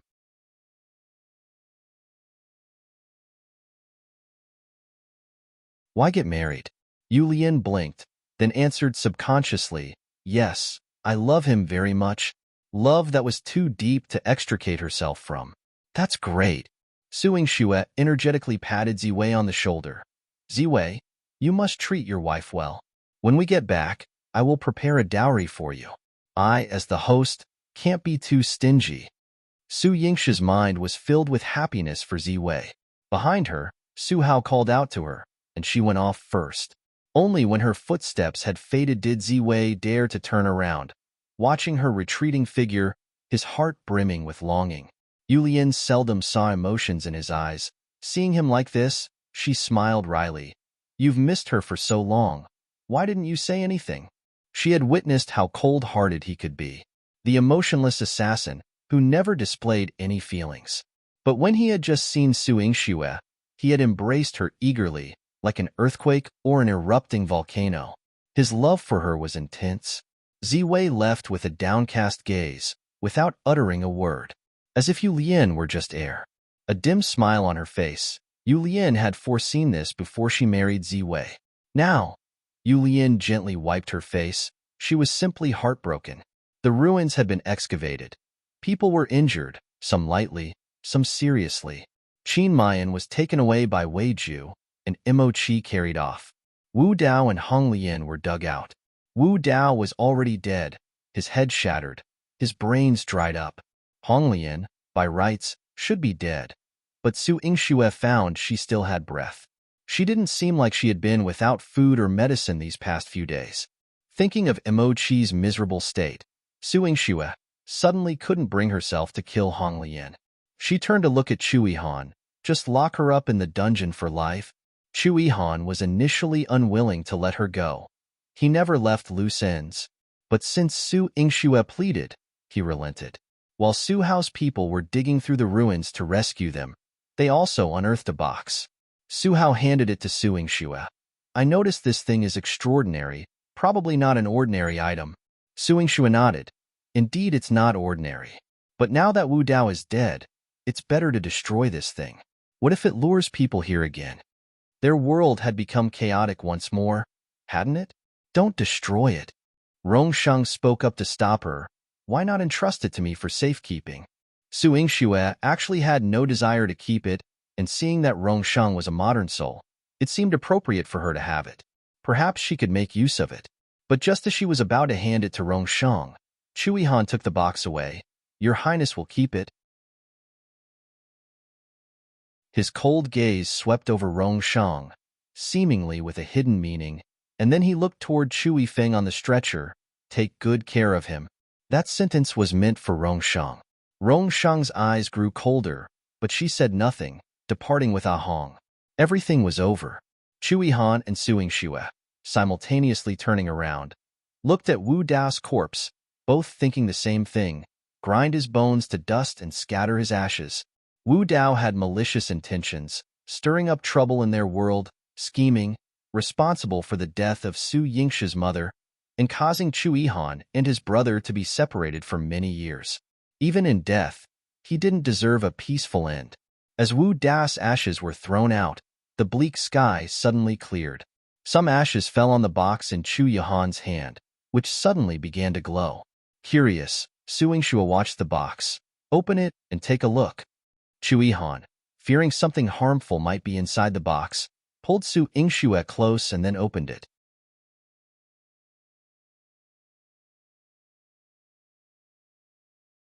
The image of Long Shuli the box emitted an incredibly brilliant light, and a figure slowly appeared. Chu Yihan thought someone from that world was about to come through, and quickly tried to close the box. However, Su Yingxue grabbed his hand, her eyes blazing with intensity. No, it's my mother. Mother? Upon hearing this, Su Hao also came over. He saw the figure in the blue light. It was indeed his mother. His eyes warmed slightly. Mother? Mother, could it be you're not dead? By the time you see this, Mother will have already died. The figure in the blue light began to speak. Her voice was clear and present, yet laced with a thread of sadness. Yingxue, Howard, this hologram will only appear after Wu Dao is dead. If you can see this, It means you were strong enough to kill Wu Dao and avenge me. Overcome with emotion, Su Yingxue also shed tears. Yes, mother, we killed Wu Dao. We avenged you. Avenge her. Long Shuli's voice became cheerful and bright again. Since the enemy is dead, there's no need for sorrow. My children, you mustn't shed tears so easily. Hearing these words, both Su Hao and Su Yingxue wiped away the tears at the corners of their eyes, revealing bright smiles. Long Shuli, in the blue light, though she had been gone for many years, seemed as if she was right there in front of them, speaking in perfect sync. Yes, mother knew it. Both of you are strong and brave kids. Mother had Hauer early and even spent a few years with him, but Yingxue, mother wronged you. I only had time to give you a name, hardly even a glance before selfishly choosing to leave. Before I left many things for you. If you find them useful, feel free to delve into the medical texts when you have time. If you find them too profound and abstruse, then let them be. You were raised by Grandpa, so mother isn't too worried about your upbringing. As for that brainless father of yours, just don't count on relying on him. Parental love is something mother didn't provide the best conditions for. You'll have to make up for it later on. Mother did her best. After all, I was schemed against by Wu Dao too. Su Yingxue burst out laughing. Mother, you really have a sense of humor. A tender smile played upon Su Hao's lips. Mother has always been such a cheerful and optimistic woman. Cheerful and optimistic is a must. Apart from the time I was violated when I felt depressed for a little while, when I woke up, I gave your father a good thrashing and then it was all right. After all, I was fortunate later and acknowledged Grandpa as my father. He really pampered me, blindly insisting on passing the title to your good-for-nothing father. He said his other two sons were successful and didn't care about the title. I thought I couldn't let Grandpa's intentions go to waste, so besides mother, both of you also must continue the legacy of the Marquis Manor. Did you hear me? Su Yingxue and Su Hao answered in unison. We heard you, mother. Long Shuli nodded. You would definitely say you heard me. And then it's about both of your lifelong matters. With all the busyness up until now, Wu Dao is dead, and the major affairs are taken care of. Peace is restored to the land, and it's time for both of you to think about marrying and having children. Hauer, you're stubborn and definitely won't marry a girl you don't like. Social status won't constrain you. As for Yingxue, mother has no other expectations for you. Just don't marry an emperor or your highness. Mother hates those palace drama plots, and you probably won't like them either. Hearing this, Su Yingxue clearly noticed that Chu Yahan's expression wasn't too good.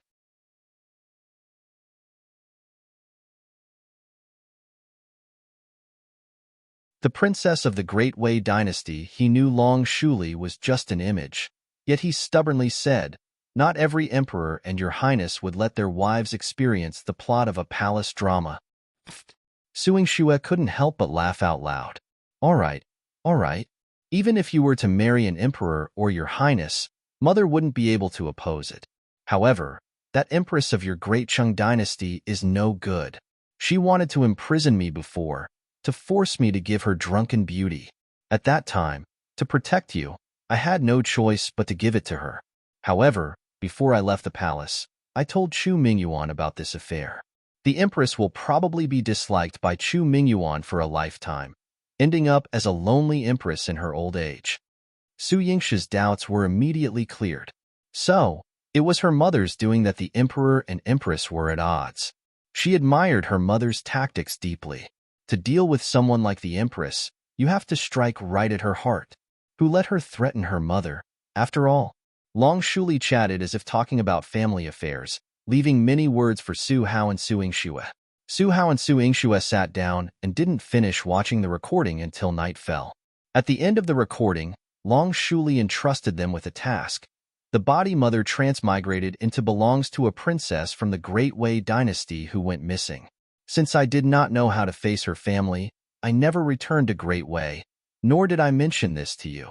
But since I've occupied this body, I owe her family an explanation. Both of you, remember to take a trip to Great Wei for me, and tell them the truth. Su Yingxue suddenly understood. So that's it. Her mother was actually a princess of Great Wei. No wonder Shang Ping said her mother had complicated relations with Great Wei. No wonder Qin Mayan thought she looked familiar. As darkness fell and the image gradually blurred, Long Shuli's last words were, Ingxue, Hauer. Mother loves you both very much. Mother, mother. Su Ingxue, like Su Hao, cried inconsolably. Though Long Shuli didn't spend much time with them, she truly loved them, her children. Su Ingxue carefully put the box away, holding it in her hands like a treasured possession.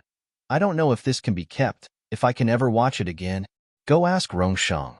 She would know, Chu Yihan said as he rubbed the back of Su Yingxue's head, seldom seeing her cry so much like a little rabbit. Su Yingxue nodded. Su Hao composed himself and gave Chu Yihan a formal bow. Your Highness, the troops are unorganized. I will go attend to them. All right. Chu Yihan agreed. Seeing him leave, Su Yingxue was somewhat puzzled. Why isn't brother staying with us? Chu Yihan bent down and kissed her. Because you have a husband now? How could Su Hao interfere with her happiness? Su Yingxue smiled shyly, her expression sweet and a little embarrassed. Chu Yihan approached her and knelt down. Come on up. Hubby, are you going to give me a piggyback? I'm not injured, and you still have wounds. These injuries are nothing to worry about. How could I let you tire yourself out? Chu Yihan said indulgently. Su Yingxue's pretty face beamed with happiness. She climbed onto Chu Yihan's back, and he carried her step by step down the mountain. With the full moon hanging high, Su Yingxue felt even the night wind in the mountains was warm, as if everything in the world was light and clear. She intended to honor her mother's final wishes, to go to Great Wei, to find her mother's relatives. For now, she had someone to confide in. After resting for a night with Chu Yihan, Su Yingxue went in search of Qin Mayan. Logically, if her mother was a princess of Great Wei, then she would be Qin Mayan's aunt, which would make Qin Mayan her blood-related cousin.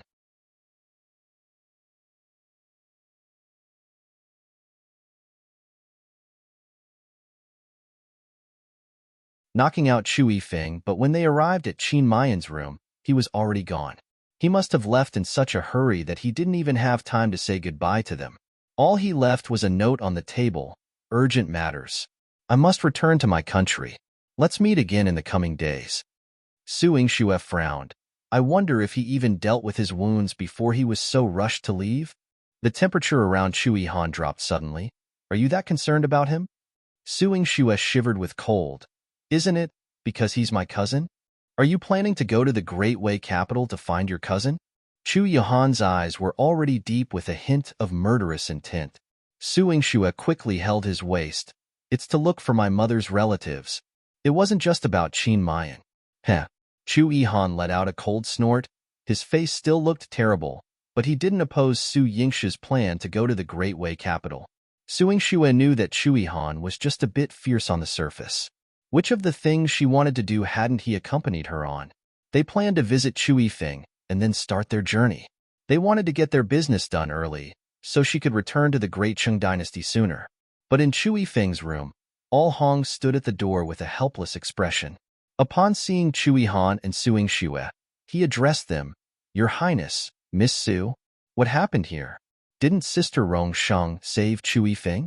Why do you look like you're about to mourn for him? Teased Su Yingxue. All Hong gave a helpless, low chuckle. Miss Su really holds a grudge against my master. Although my master's life is not in danger now, he refuses to take medicine or change his dressing. His leg wound and other injuries have not improved. Even Princess Rongsheng can't do anything with him. Princess Rongsheng can't do anything? Chu Yihan's eyes narrowed slightly. All Hong sighed deeply. My master insists that he will only take his medicine if Princess Rongsheng kisses him. Given Princess Rongsheng's proud temperament, she naturally refuses, and so the two of them are at an impasse. Shameless. He needs a kiss to take his medicine. Why should Sister Rongsheng indulge him? Let him suffer in pain. Su Yingxue's voice drifted into the room. Bang! A sound of a medicine bowl being smashed emanated from inside. All Hong, once again helpless, had to go out and instruct someone to prepare another concoction. As he returned, Princess Rongsheng also came out, her cool brows and eyes carrying an ethereal grace, like a fairy who stood above the clouds, looking down on all beings, not partaking in the mortal world. Sister Rongsheng, Su Yingxue called out to her, and Princess Rongsheng nodded in acknowledgement. Chu Yihan's gaze fell on her, and she knew that Chu Yihan was asking her, if you can, go and talk to him. I can't cure him by force. Even if Chu Yifeng's leg was broken, and he was severely injured, she was no match against him. This body, having suffered severe trauma, was too frail. The physical endurance she built up on the operating table in her previous life was no longer practical. I can't, but she can. Chu Yihan pinched Su Yingshu's soft cheek. Su Yingxue pointed at herself. Me? You're entrusting your brother to me? Why not? If he refuses to take his medicine, you can knock him out or daze him and force the medicine down, Chu Yihan said uncharitably about his brother, but he was more concerned for his wife. If he dares to resist, strike hard and don't let yourself suffer. Su Yingxue readily agreed. Okay. After she finished speaking, A Hong just happened to bring the new medicine. Su Yingxue gestured. Come on, let's go in together.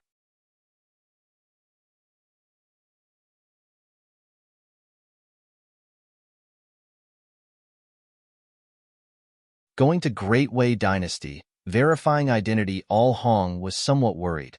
But since the order had come from the ninth prince, and it was for the sake of his master's health, he could only silently mourn for Chu Yifeng in his heart. Su Yingxue was no Rongsheng. Her combat effectiveness was absolutely off the charts. Rongsheng and Chu Yihan exchanged a glance, with Rongsheng sensing that Chu Yihan had something to say to him, so he led him onto the balcony. At that moment, the sun was setting in the west, the sky adorned with splendid colors, casting a picturesque scene upon their white robes. However, Rongsheng's expression remained cold. What is it, ninth prince? He didn't believe that Chu Yihan had come to speak with him about Chu Yifeng's matters. This box, earlier it displayed an image that was left by Yingshu's mother, Princess Shuli. Your Highness is asking on Yingshu's behalf. Do you know how to operate it? Can that image appear again? Chu Yihan handed the white box to Rongsheng. Rongsheng took it and looked it over, shaking his head. That was a recording. After Wu Dao died, this box became useless. Having said that, Chu Yihan turned to leave. Wait. Rongsheng's expression suddenly turned grave. You were reluctant to give me the box that day, but now? You trust me with it? Chu Yihan admitted frankly, of course I didn't want to give it to you, for fear you would travel back and no one would be able to save Chu Yifeng. But your Highness does not have the right to decide another person's life. Therefore, he still handed the box over to Rongsheng. Whether she chose to travel back or to stay by Chu Yifeng's side was her own decision to make. A ripple stirred in Rongsheng's heart. Chu Yihan and Chu Yifeng were born of the same mother, but their characters were worlds apart. If she had obtained the box that day, she might have entertained the thought of going back. But now, Rongsheng's slender hands, holding the box, trembled lightly. When Chu Yihan returned to the room, Su Yingxue had just finished wiping her hands. She hopped over and clung to Chu Yihan's arm. Hubby, everything's been taken care of. Your brother has taken his medicine and gone to sleep. Did he take his medicine and fall asleep, or did you knock him out? He was knocked unconscious after his medication, Su Yingxue explained. I gave him an injection of anesthetic so that after his whole body became numb, I forcibly administered the medicine. After that, I knocked him out to prevent any fuss. This way, he can rest in his sleep. How peaceful. Not bad. Chu Yihan praised her and then led her away.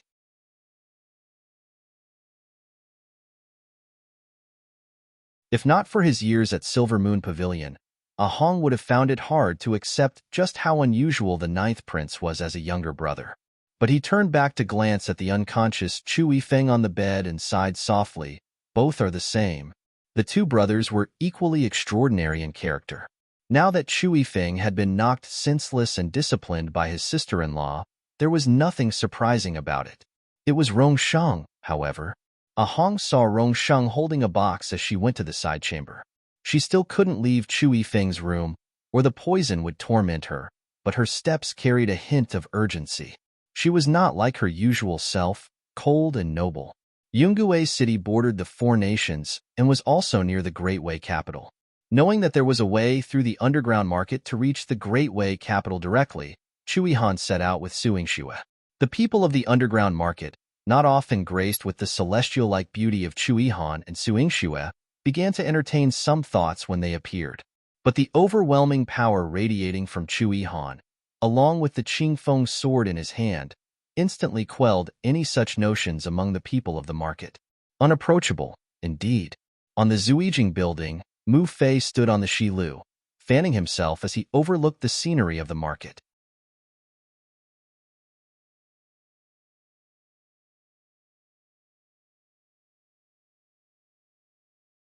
Qin Mayan's marriage Jing, dressed in a light pink gauze dress, walked to his side and spoke in a gentle whisper, "Master, everything is ready.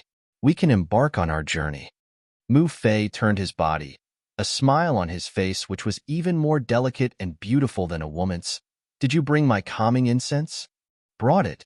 I've also made a sachet for Master.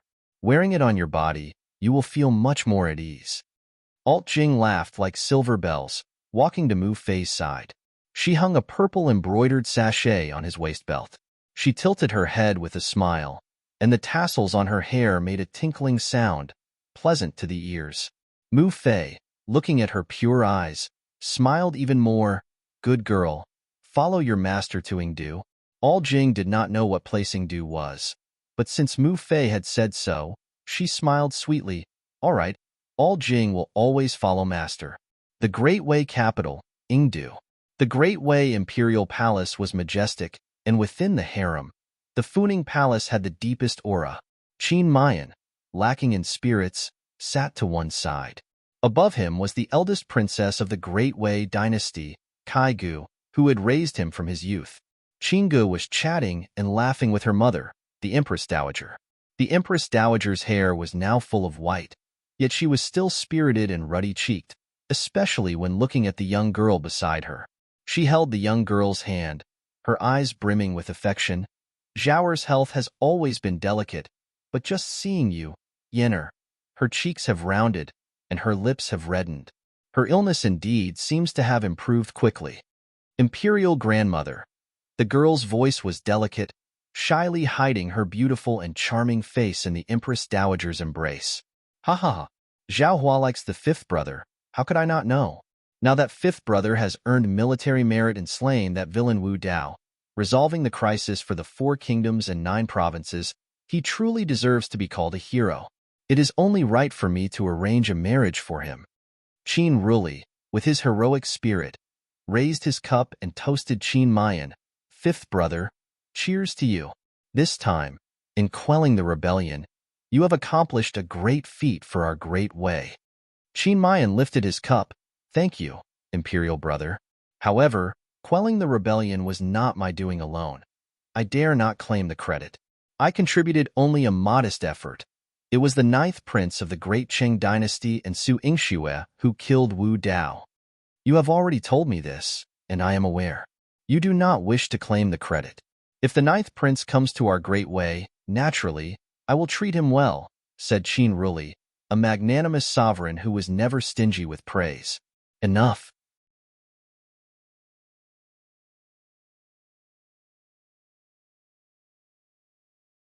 You men discussing court affairs can continue after leaving Mother's presence. Just now, Mother mentioned Yenner and Zhao's marriage. Are you both pretending not to hear? With the family sitting together, Qin Gu had no qualms about reminding them. Qin Mayan's expression clouded slightly, silent, whereas Qin Ruli was quite enthused. Grandmother and aunt's words, of course, I heard clearly. Zhao, having been lost for many years and now found, is naturally the pearl in the palm of the Great Way imperial family. How could I let her be wronged? As long as Mu Yin agrees, I will immediately arrange their marriage." The Empress Dowager was pleased and patted the young girl's back. "Did you hear that, Zhao? Your imperial brother is going to arrange a marriage for you. Aren't you going to rise and express your gratitude? How much longer are you going to be shy?" Imperial Grandmother Shunye's delicate and frail voice truly evoked pity. She lifted her head, her face, bearing a resemblance to Su Yingxue. and with traces of long shuli, made the Empress Dowager even more distressed. Seeing her shyness, the Empress Dowager urged Qin Mayan.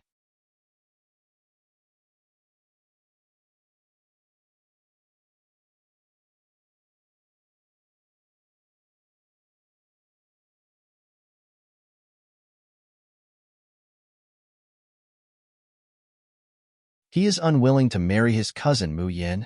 You are a son of the Great Wei dynasty and also Zhao's cousin. Why don't you propose to her already? Your military campaign, which took you away, has left Zhao with such deep concern. Imperial grandmother, Zhao doesn't dare to disturb cousin. Cousin's departure for war is a matter of great national importance. How could Zhao's trivial worries possibly justify interference? Zhao is fine. Xinyu stole a glance at Qin Mayan, then immediately shrank back into the imperial grandmother's arms, blushing with shyness. Qin Mayan. This man made her fall in love at first sight, trapping her deeply in his allure. Just the thought of marrying him, of becoming his princess, made Xinyu feel that all the hardships and sufferings of her earlier life were worthwhile. But her quietly sent loving glances went unnoticed when they reached Qin Mayan. The handsome features of Qin Mayan, marked by an aura of valor, were now cold and indifferent, replying to imperial grandmother, "Your grandson has been injured in the recent military expedition and has not fully recovered. It is not appropriate to discuss marriage now. Let us wait until your grandson's wounds have healed before we continue this discussion." With those words, a heavy atmosphere fell over the great hall. Qin Ruli's gaze darkened, and the imperial grandmother became angry. "What? Have you not been injured less in wars before? Do you always need to be so fussy every time you return? The imperial grandmother sees that you are very well. You just don't want to marry Zhao. Is that it?" Qin Mayan almost blurted out yes, but Qin Gu promptly knelt before the imperial grandmother. "Empress Dowager, please calm your anger. Mu Yin did not intend to be disrespectful. He is willing to marry Zhao. It's just that he cherishes Zhao too much to bear her worries about his health. Regarding this marriage decree, if it really cannot wait, and if the emperor consents, we can draft the edict now. As his brother, I will express gratitude to the emperor and the Empress Dowager on behalf of Mu Yin." "Mother." Qin Mayan approached her with furrowed brows. "Your son does not wish to marry her, does not wish to wed at all. He liked Su Yingxue. The one he wanted to marry was Su Yingxue alone. This so-called cousin meant nothing to him at all." "Nonsense."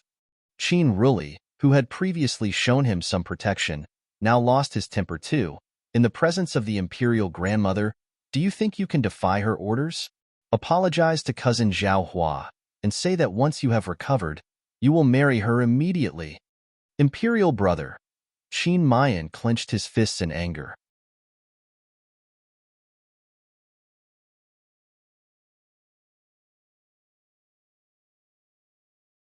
Although there was over a decade's age difference between them, Qin Ruli had always been affectionate towards him, never forcing him into doing anything against his will. But now, Qin Ruli knew of his reluctance, but he revered their grandmother even more. Under pressure from Qin Ruli, Qin Mayan had no choice but to kneel and say reluctantly, "Your grandson has been impolite. Regarding the marriage with cousin Zhao Hua, once healed from my injuries, I will reach a decision." The imperial grandmother clutched Zhao Hua protectively. "My granddaughter is like a pearl cast aside. She is worthy of even the gods in heaven. If you don't want to cherish her through marriage, I am not even willing to give her to you. All of you, get out." "Imperial grandmother, please don't be upset. Take care not to harm your health." From within the arms of the imperial grandmother, Shan Ye's face streaked with tears, her eyes full of resentment. Why wouldn't Qin Mayan agree to marry her? Even now, as Princess Zhao Hua of the Great Wei dynasty, cherished by the imperial grandmother, he still didn't like her? Who did he like, then? The family banquet ended unhappily. Xinyu stayed beside the imperial grandmother, dabbing her tears, with the imperial grandmother feeling both distressed and furious. Stubbornly, she insisted on finalizing the marriage between her and Qin Mayan. Yet Qin Mayan stubbornly refused to acquiesce. The old lady passed out several times from anger. The court physician was called, and the commotion lasted until midnight before it was finally quelled. When Gu returned to the prince's mansion, he looked exhausted. Mayan also went sleepless through the night.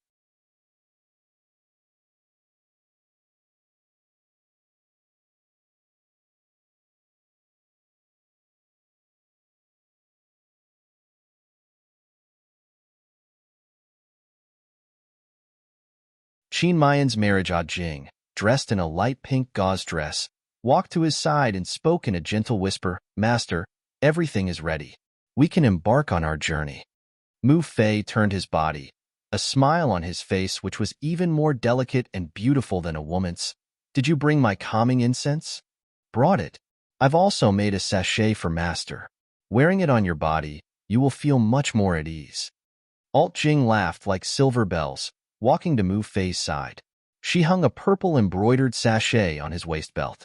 She tilted her head with a smile, and the tassels on her hair made a tinkling sound, pleasant to the ears.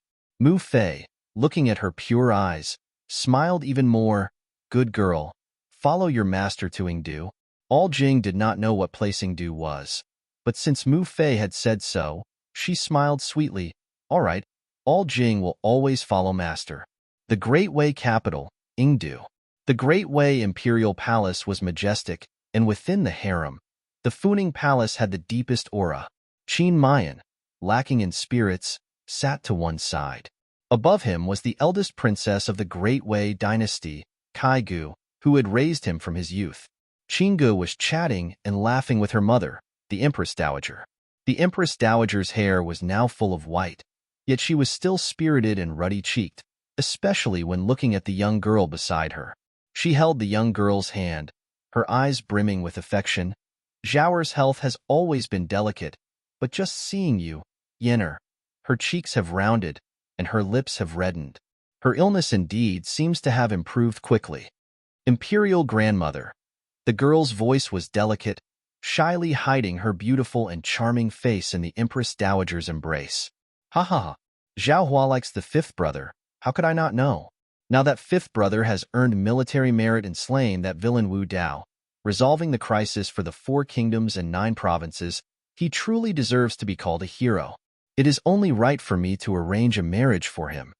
Qin Ruli, with his heroic spirit, raised his cup and toasted Mayan, "Fifth brother, cheers to you. This time, in quelling the rebellion, you have accomplished a great feat for our Great Wei." Mayan lifted his cup. "Thank you, Imperial brother. However, quelling the rebellion was not my doing alone. I dare not claim the credit. I contributed only a modest effort. It was the 9th prince of the Great Qing dynasty and Su Yingxue who killed Wu Dao. You have already told me this, and I am aware. You do not wish to claim the credit. If the 9th prince comes to our Great Wei, naturally, I will treat him well," said Qin Ruli, a magnanimous sovereign who was never stingy with praise. "Enough.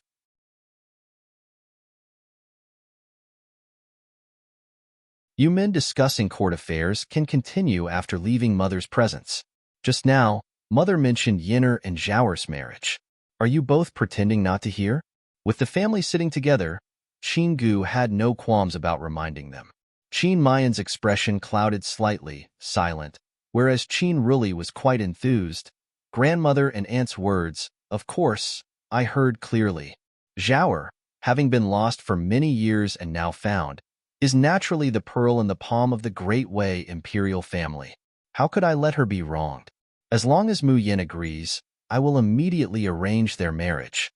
The Empress Dowager was pleased and patted the young girl's back. "Did you hear that, Zhao? Your imperial brother is going to arrange a marriage for you. Aren't you going to rise and express your gratitude? How much longer are you going to be shy?" Imperial Grandmother Shunye's delicate and frail voice truly evoked pity. She lifted her head, her face, bearing a resemblance to Su Yingxue, and with traces of long shuli, made the Empress Dowager even more distressed. Seeing her shyness, the Empress Dowager urged Qin Mayan,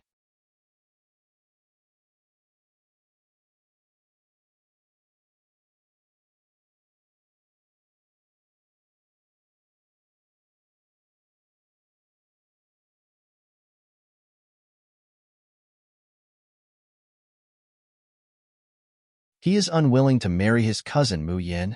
You are a son of the Great Wei dynasty and also Zhao's cousin. Why don't you propose to her already? Your military campaign, which took you away, has left Zhao with such deep concern. Imperial grandmother, Zhao doesn't dare to disturb cousin. Cousin's departure for war is a matter of great national importance. How could Zhao's trivial worries possibly justify interference? Zhao is fine. Xinyu stole a glance at Qin Mayan, then immediately shrank back into the imperial grandmother's arms, blushing with shyness. Qin Mayan. This man made her fall in love at first sight, trapping her deeply in his allure. Just the thought of marrying him, of becoming his princess, made Xinyu feel that all the hardships and sufferings of her earlier life were worthwhile. But her quietly sent loving glances went unnoticed when they reached Qin Mayan. The handsome features of Qin Mayan, marked by an aura of valor, were now cold and indifferent, replying to imperial grandmother, "Your grandson has been injured in the recent military expedition and has not fully recovered. It is not appropriate to discuss marriage now. Let us wait until your grandson's wounds have healed before we continue this discussion." With those words, a heavy atmosphere fell over the great hall. Qin Ruli's gaze darkened, and the imperial grandmother became angry. "What? Have you not been injured less in wars before? Do you always need to be so fussy every time you return? The imperial grandmother sees that you are very well. You just don't want to marry Zhao. Is that it?" Qin Mayan almost blurted out yes, but Qin Gu promptly knelt before the imperial grandmother. "Empress Dowager, please calm your anger. Mu Yin did not intend to be disrespectful. He is willing to marry Zhao. It's just that he cherishes Zhao too much to bear her worries about his health. Regarding this marriage decree, if it really cannot wait, and if the emperor consents, we can draft the edict now. As his brother, I will express gratitude to the emperor and the empress dowager on behalf of Mu Yin." "Mother." Qin Mayan approached her with furrowed brows. "Your son does not wish to marry her, does not wish to wed at all. He liked Su Yingxue.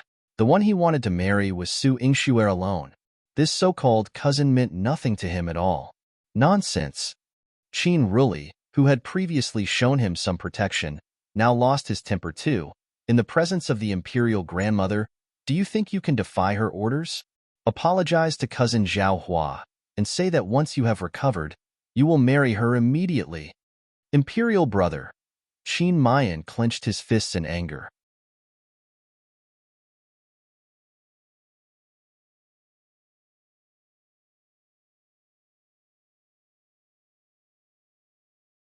Although there was over a decade's age difference between them, Qin Ruli had always been affectionate towards him, never forcing him into doing anything against his will.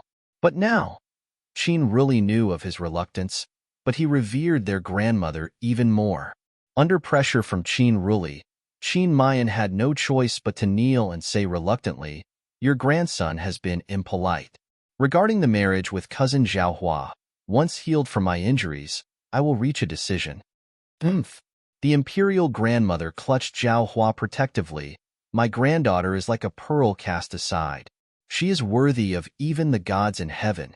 If you don't want to cherish her through marriage, I am not even willing to give her to you. All of you, get out." "Imperial grandmother, please don't be upset. Take care not to harm your health." From within the arms of the imperial grandmother, Shan Ye's face streaked with tears, her eyes full of resentment. Why wouldn't Qin Mayan agree to marry her? Even now, as Princess Zhao Hua of the Great Wei dynasty, cherished by the imperial grandmother, he still didn't like her? Who did he like, then? The family banquet ended unhappily. Xinyu stayed beside the imperial grandmother, dabbing her tears, with the imperial grandmother feeling both distressed and furious. Stubbornly, she insisted on finalizing the marriage between her and Qin Mayan. Yet Qin Mayan stubbornly refused to acquiesce. The old lady passed out several times from anger. The court physician was called, and the commotion lasted until midnight before it was finally quelled. When Qin Gu returned to the prince's mansion, he looked exhausted.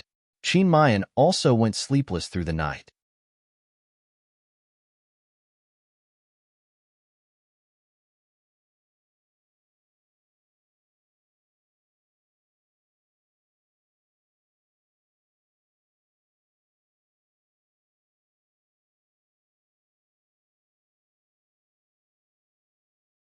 Investigating Zhao Hua's identity, Chui Han snorted lightly.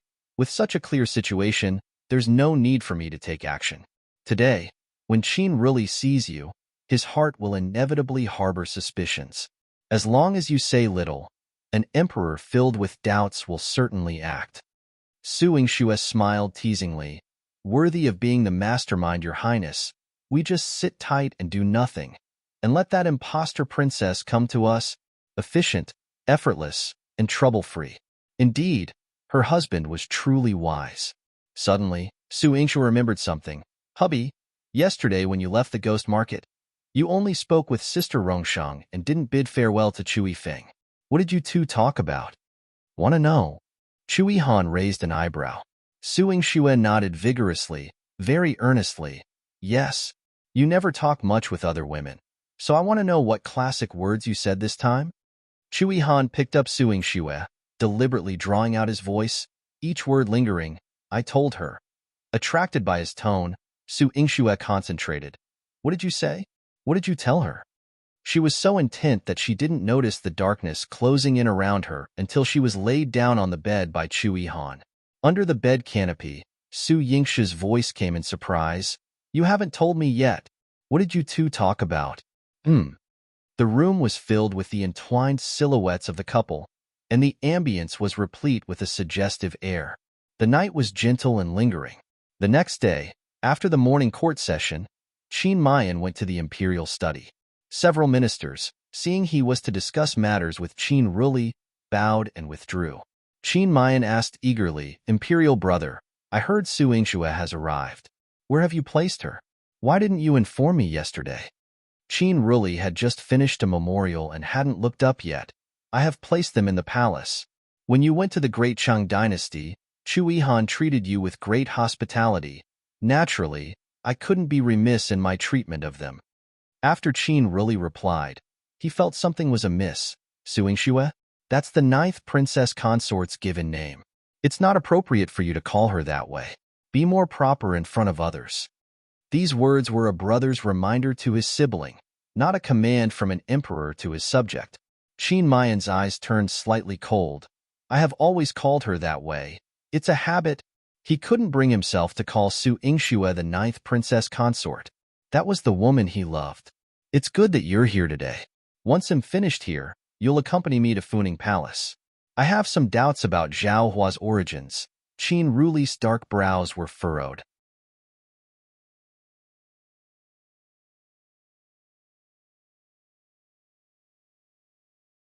Qin Mayan waited on the side until Qin Ruli was done. Then they together paid a visit to the Empress Dowager. The Empress Dowager had been made ill by Qin Mayan's refusal to marry just a few days earlier, and now greeted Qin Mayan with a cold face. Humph. If you despise my Zhao Hua, why come today? Better yet, despise me, the imperial grandmother, as well and sever our ties from now on. The Empress Dowager was a person who had weathered great storms and loved her little granddaughter dearly, so her tone was particularly stern. Imperial grandmother, if you are displeased, punish me as you will, even if it means taking my life. But I will never sever our relationship. Qin Mayan knelt down firmly, his tone just as resolute. You, the Empress Dowager clenched her teeth. Seeing that the grandmother and grandson were about to lose their temper with each other again, Qin really quickly changed the subject. Empress Dowager, I came today to inquire about my cousin Zhao Hua. Her foster parents are still in the palace. May I meet them? And the trusted aide who found Zhao Hua for you. I would like to meet them as well.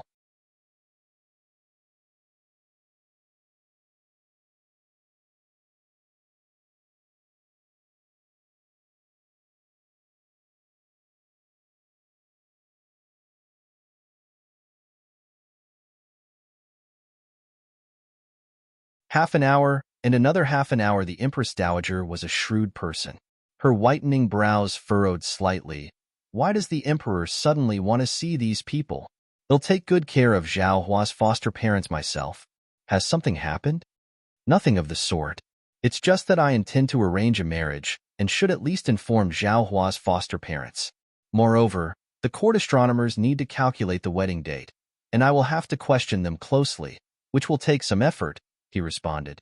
Although Qin Ruli was bold and unrestrained, he was still a man with a keen attention to detail and did not arouse the Empress Dowager's suspicion. Furthermore, Qin Mayan unexpectedly came to his aid, Imperial Grandmother, as cousin Zhao Hua has a distinguished status and is to marry your Highness' grandson. Naturally, everything must be well prepared. Please leave this matter to Imperial Brother, who has also brought the court astronomers. Is that so? The Empress Dowager's eyes narrowed slightly. She would have let it pass if only Qin Ruli had said it, but now that the stubborn Qin Mayan had spoken, she was convinced. She gestured to the servant by her side to call for the people. Qin Ruli brought them back to the imperial study and sat with Qin Mayan in the upper seats. Shunye's parents, originally humble fishmongers, had thought themselves lucky for having such a beautiful daughter as Shunyu, never imagining she would become a princess of the Great Wei dynasty. Although Shunyu had instructed them that no matter who questioned them and under what circumstances, they must insist she was found by them and not their biological child in the absence of Shunyu. When they were seen alone by Qin Ruli and Qin Mayan, they were still trembling with fear. Shunye's parents, dressed in luxurious silk, knelt before Qin Ruli. We pay our respects to the Emperor and to the Scarlet Flame King. Rise, there's no need for such formalities, Qin Ruli said courteously to them. But Shunye's parents were still trembling, especially when Qin Ruli started to inquire about Shunye's origins and some detailed information. At high noon, Chu Yihan received a report from an agent of the Great Wei dynasty. Your Highness, Zhao Hua's foster parents have given themselves away, including the Empress Dowager's confidant, Lu Tai. All are now gathered at Funing Palace. Chu Yihan nodded indifferently. Understood. He turned and went back to the inner chamber, lifted a corner of the bed curtains, and the sunlight shone upon the person in bed. Her flawless skin was marked with red spots, like blooming red plum blossoms, irresistibly tempting.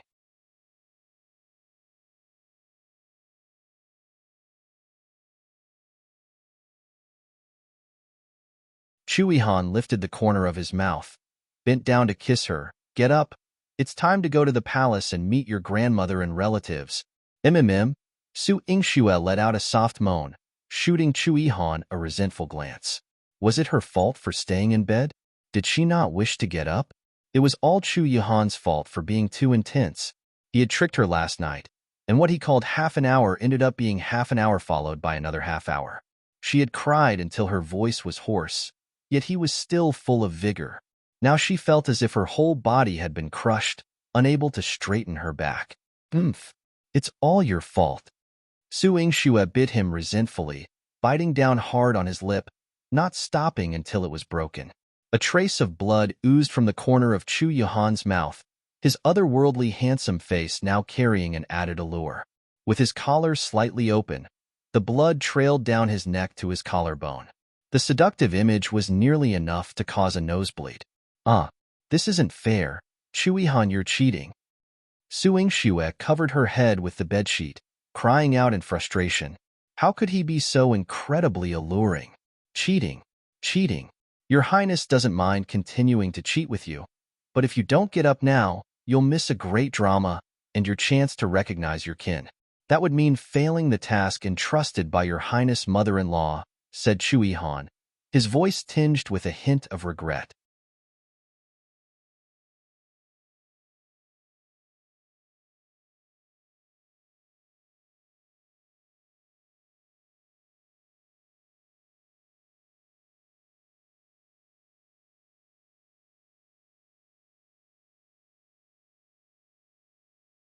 Mu Fei testifies Su Yingxue immediately threw off the blanket, pulling it over Chu Yihan's head.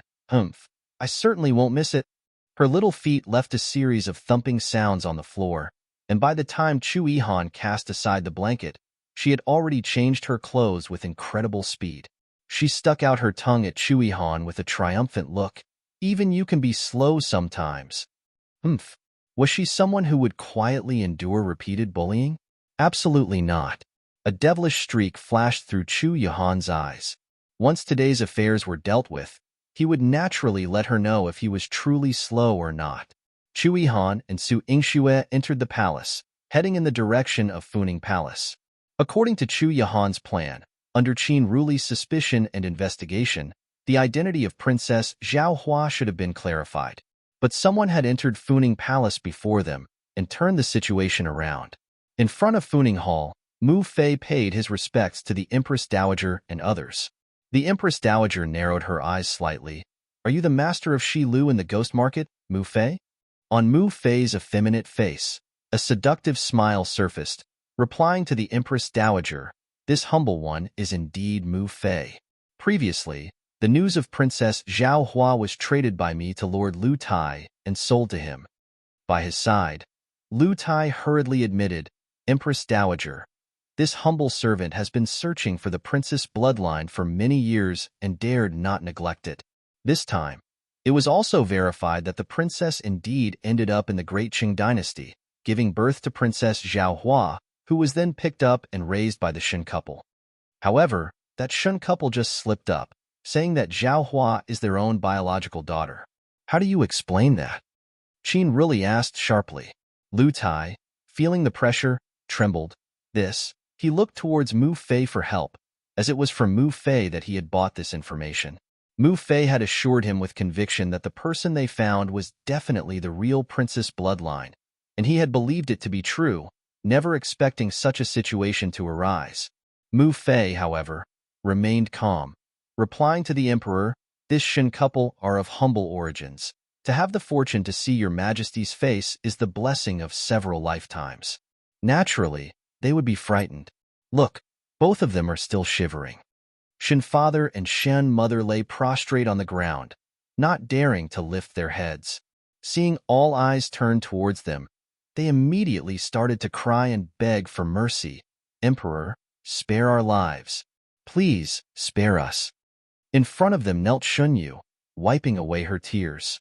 In her heart, she had already cursed her biological parents 800 times. These fools.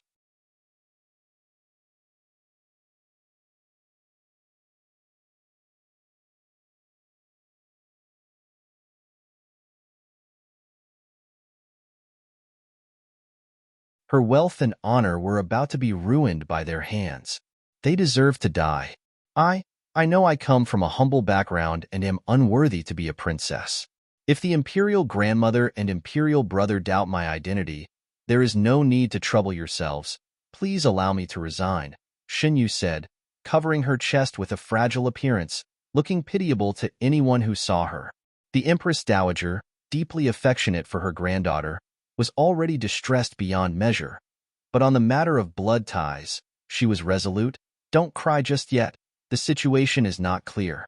If you truly are Zhang Heir's bloodline, the Empress Dowager will certainly grant you a lifetime of glory and make you the most honored princess of the Great Wei dynasty.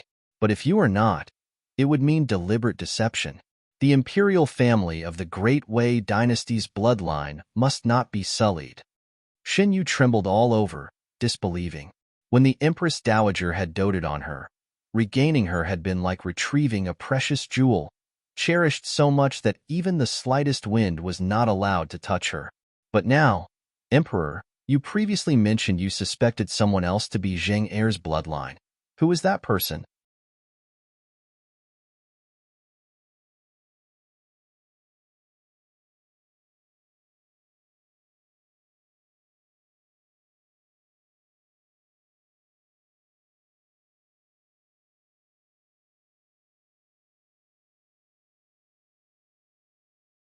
Grandma, be careful calling her to appear will allow us to confirm her identity, so we can tell who my true granddaughter is, the Empress Dowager stated with utmost seriousness.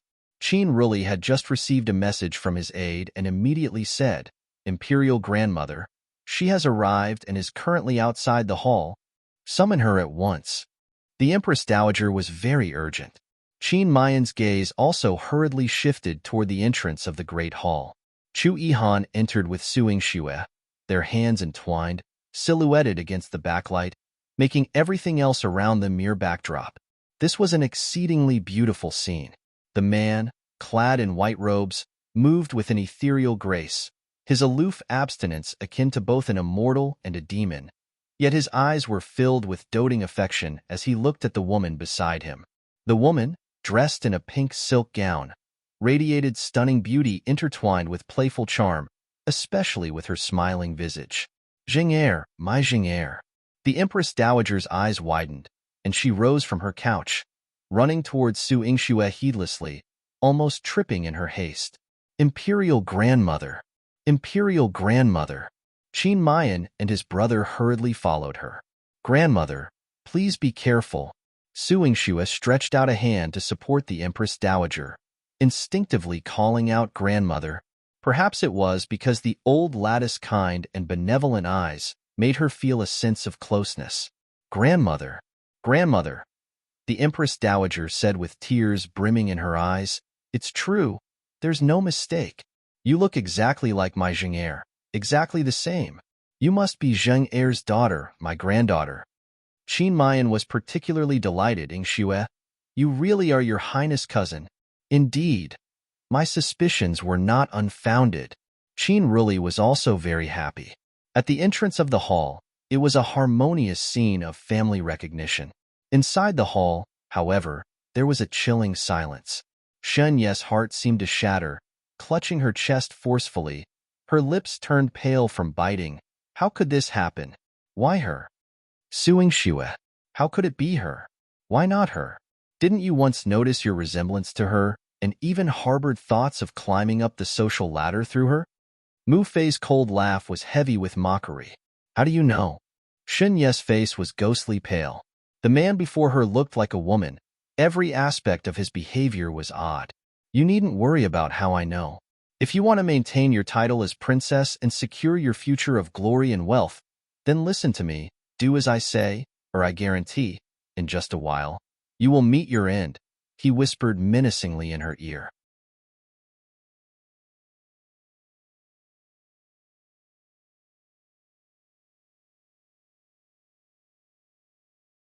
He stepped closer to Xinyu, his voice chilling as he smiled. How well did the imperial family of the Great Wei dynasty treat you before? Once they find out you're a fake, that you've deceived them, they will execute you most brutally, including your parents and family members, as well as those several brothers of yours who are still in the Great Shang dynasty. They will all be executed by Lingqi. Don't. Shun Ye's garments were already soaked with cold sweat from her back. Whether they live or die doesn't matter to me. I don't want to die. I still want to enjoy this life of wealth and power. I still want to marry Brother Mayan. Qin Mayan was the man who had captivated her at first sight. How could she concede him to Su Yingxue? Su Yingxue was already the favored daughter of heaven, the 9th princess consort, so why did she have to come and steal what was hers? Why did she have to take her identity and status? She was detestable. Remember your wish, and when the time comes, act accordingly. Mu Fei took the opportunity to slip half of a jade pendant into Shan Ye's hand, and then returned inconspicuously to his original kneeling position.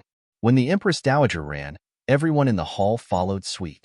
Aside from the Shin family parents and Shunyu, no one noticed his actions just now. Mu Fei continued to kneel upright.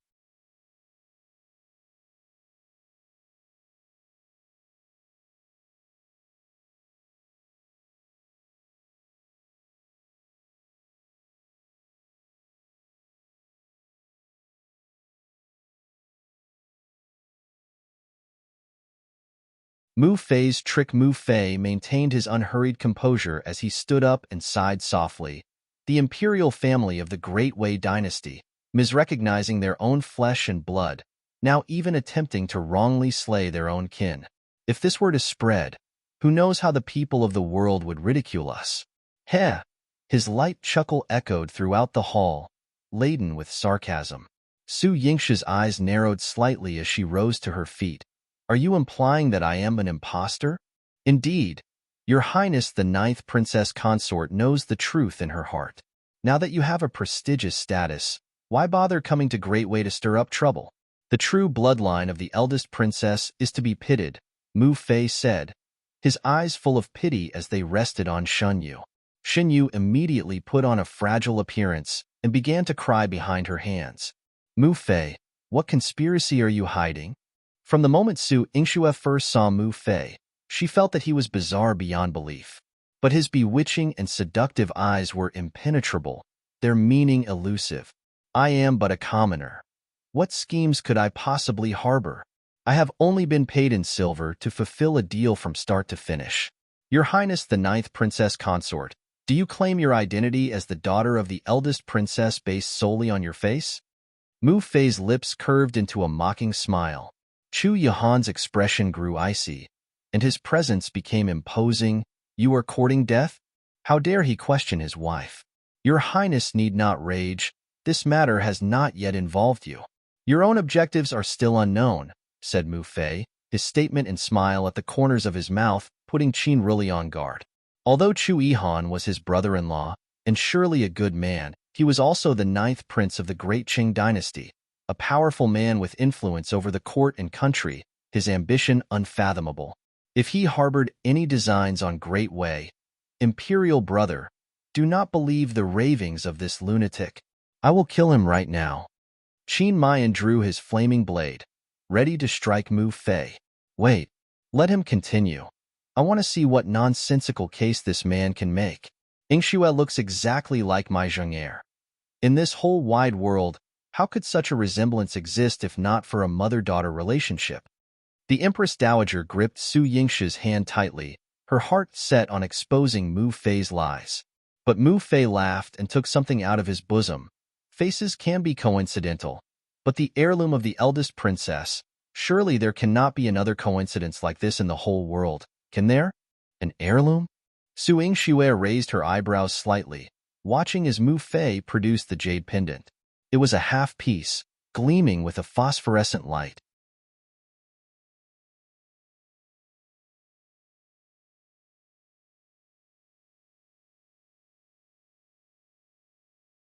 A blue phosphorescent light.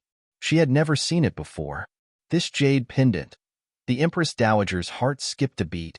Bring it here. Let me have a look at it. Without delay, the nurse-maid fetched the jade pendant and presented it to the Empress Dowager. She covered her mouth, tears spilling silently as she said, "This jade pendant is the one I gave to Zheng'er. It belonged to the former emperor." Overcome by emotion, she fainted. Empress Dowager, grandmother. The nursemaid and Su Yingxue supported the Empress Dowager together. Su Yingxue instructed the nursemaid, remove her shoes and socks, and make her comfortable.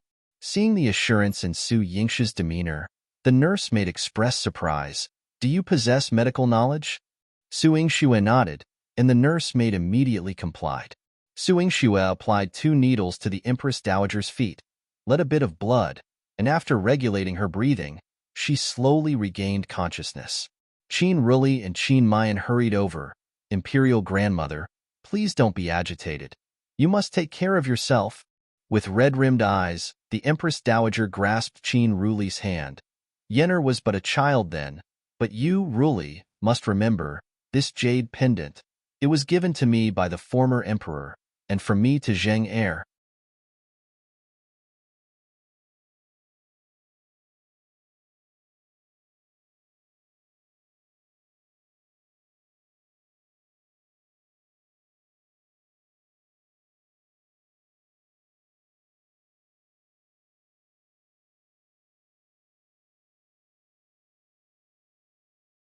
Who's real and who's fake? Qin Ruli took the jade pendant and looked at it carefully, nodding, yes, this blue scale jade.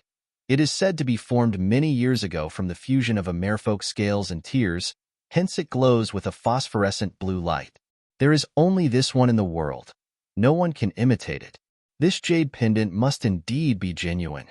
Qin Mayan took the jade pendant and looked at it. Although he had not seen it before, he had heard of it.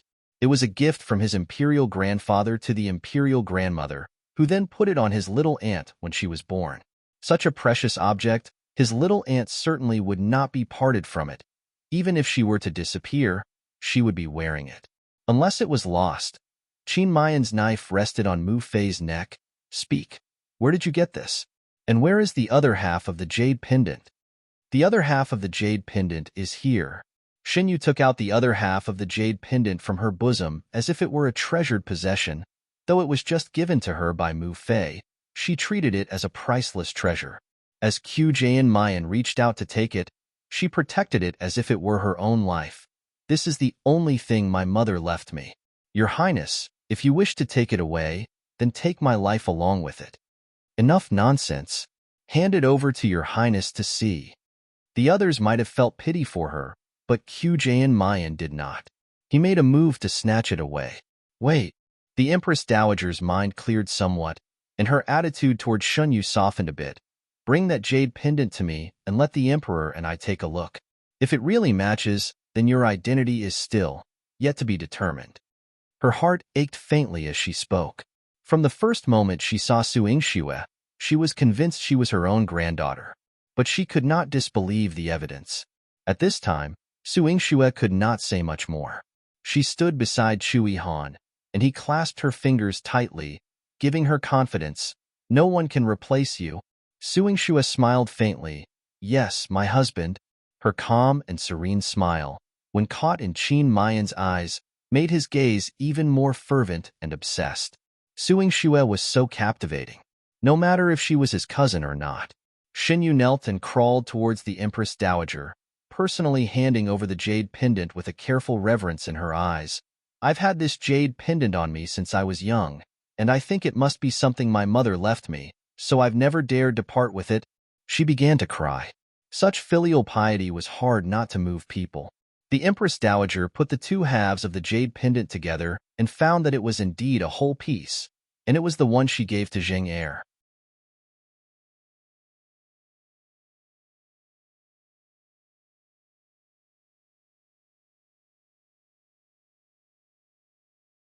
She felt a sudden pain in her heart.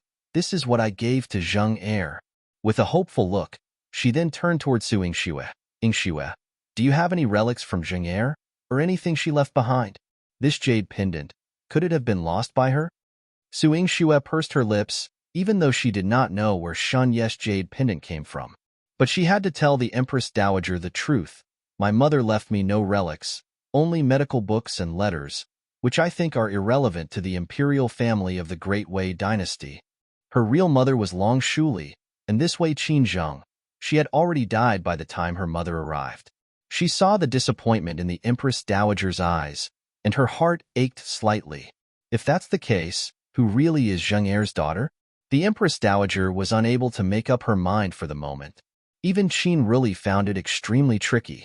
Yingxue looks exactly like my little aunt, but this jade pendant was something my little aunt would never part with. If she's not her biological daughter, how could my little aunt have left the jade pendant with her? Qin really paced back and forth in the hall.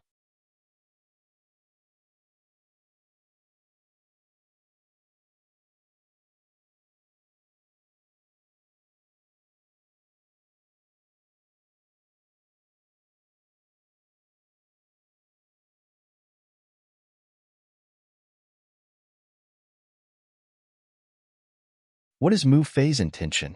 Why not ask Mu Fei where he got the blue scale jade, which is supposedly my mother's personal belonging? Su Yingxue's eyes were sharp as she turned to look at Mu Fei. This person was unfathomable. The Empress Dowager and Qin Mayan also stared intently at Mu Fei. Their gazes carried a powerful pressure. If it had been any ordinary person, they would have been scared into having a heart attack by now. Yet Mu Fei remained calm and unhurried as he said, "This jade pendant was something I found at a ghost market. I am also a citizen of the Great Wei dynasty and had heard of this item. Hence, I sought it out and eventually discovered the whereabouts of Princess Zhaohua. If Princess Zhaohua is not the daughter of the eldest princess, then why was the other half of this jade pendant not found with someone else, but with her instead?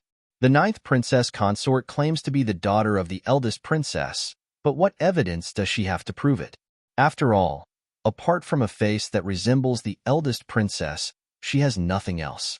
And I have heard that those with exceptional medical skills can change a person's face." As soon as Mu Fei spoke, the hall erupted into commotion. Changing faces? Qin Ruli's eyes deepened. You mean to say, turning an entirely different face into an exact replica? Is such miraculous craftsmanship possible? Of course it is. Su Yingxue of the Great Qing dynasty is renowned for her extraordinary medical skills.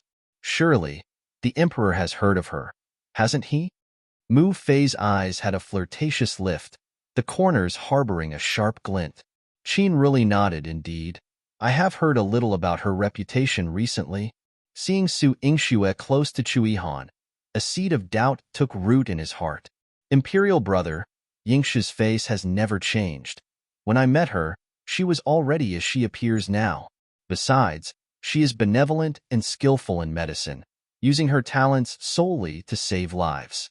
Changing her appearance is something she would disdain to do. Qin Mian couldn't wait to defend Su Yingxue. He knew that once his imperial brother began to doubt Su Yingxue, the motivations behind her and Chu Yihan's visit to the Great Wei dynasty would come under suspicion. He would not stand by and let such a thing happen. The 9th Princess Consort is famed for her incomparable beauty, an object of desire for the whole world. But blood relations and affection cannot be replaced by beauty. Xinyu covered her chest, sobbing and gasping for air. Her speech was feeble and pitiful, yet it subtly reminded everyone that Su Yingshu's beauty was her best weapon. She also implied that Qin Mian was blinded by Su Yingshu's allure.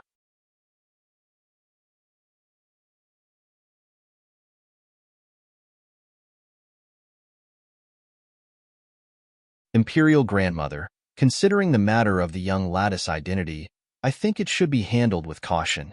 We must uncover the complete truth, Qin Ruli said with a deep frown. No matter who was the genuine party and who was the impostor, it was a matter of great importance. The lineage of the imperial family of the Great Wei dynasty must not be confused. The intentions behind the simultaneous appearance of these two people also needed to be thoroughly investigated. There's no need for trouble if the emperor desires a clear resolution, Chu Yihan, who had been observing from the sidelines, spoke lightly. Although he wasn't part of the imperial family of the Great Wei dynasty, and he seldom spoke, there was not a single person in the Great Hall who dared to overlook his presence. He had been holding Su Yingshu's hand the entire time and said coolly, "If you want to know the closeness of blood relations, a blood test will suffice." A blood test? Are you suggesting we do a blood kinship test? Qin Mian asked, puzzled. No, my princess consort is capable of verifying whether two individuals share blood relations. Chu Yihan, cradling Su Yingshu's hand, softened his expression when his gaze fell upon her. Is it really so? The Empress Dowager was quite astonished. Qin Ruli was also surprised. Qin Mian was relatively calm, and a look of admiration appeared in his eyes. Indeed, I have witnessed such skill before. I can vouch for Yingxue. Her results are undoubtedly accurate. You're tuning in to the Romance Rendezvous YouTube channel. We're so grateful for your support, and don't forget to subscribe to join us on this incredible journey through captivating stories. Your generosity through donations truly makes a world of difference, as it's the primary source of revenue that allows me to expand and enhance this channel for you.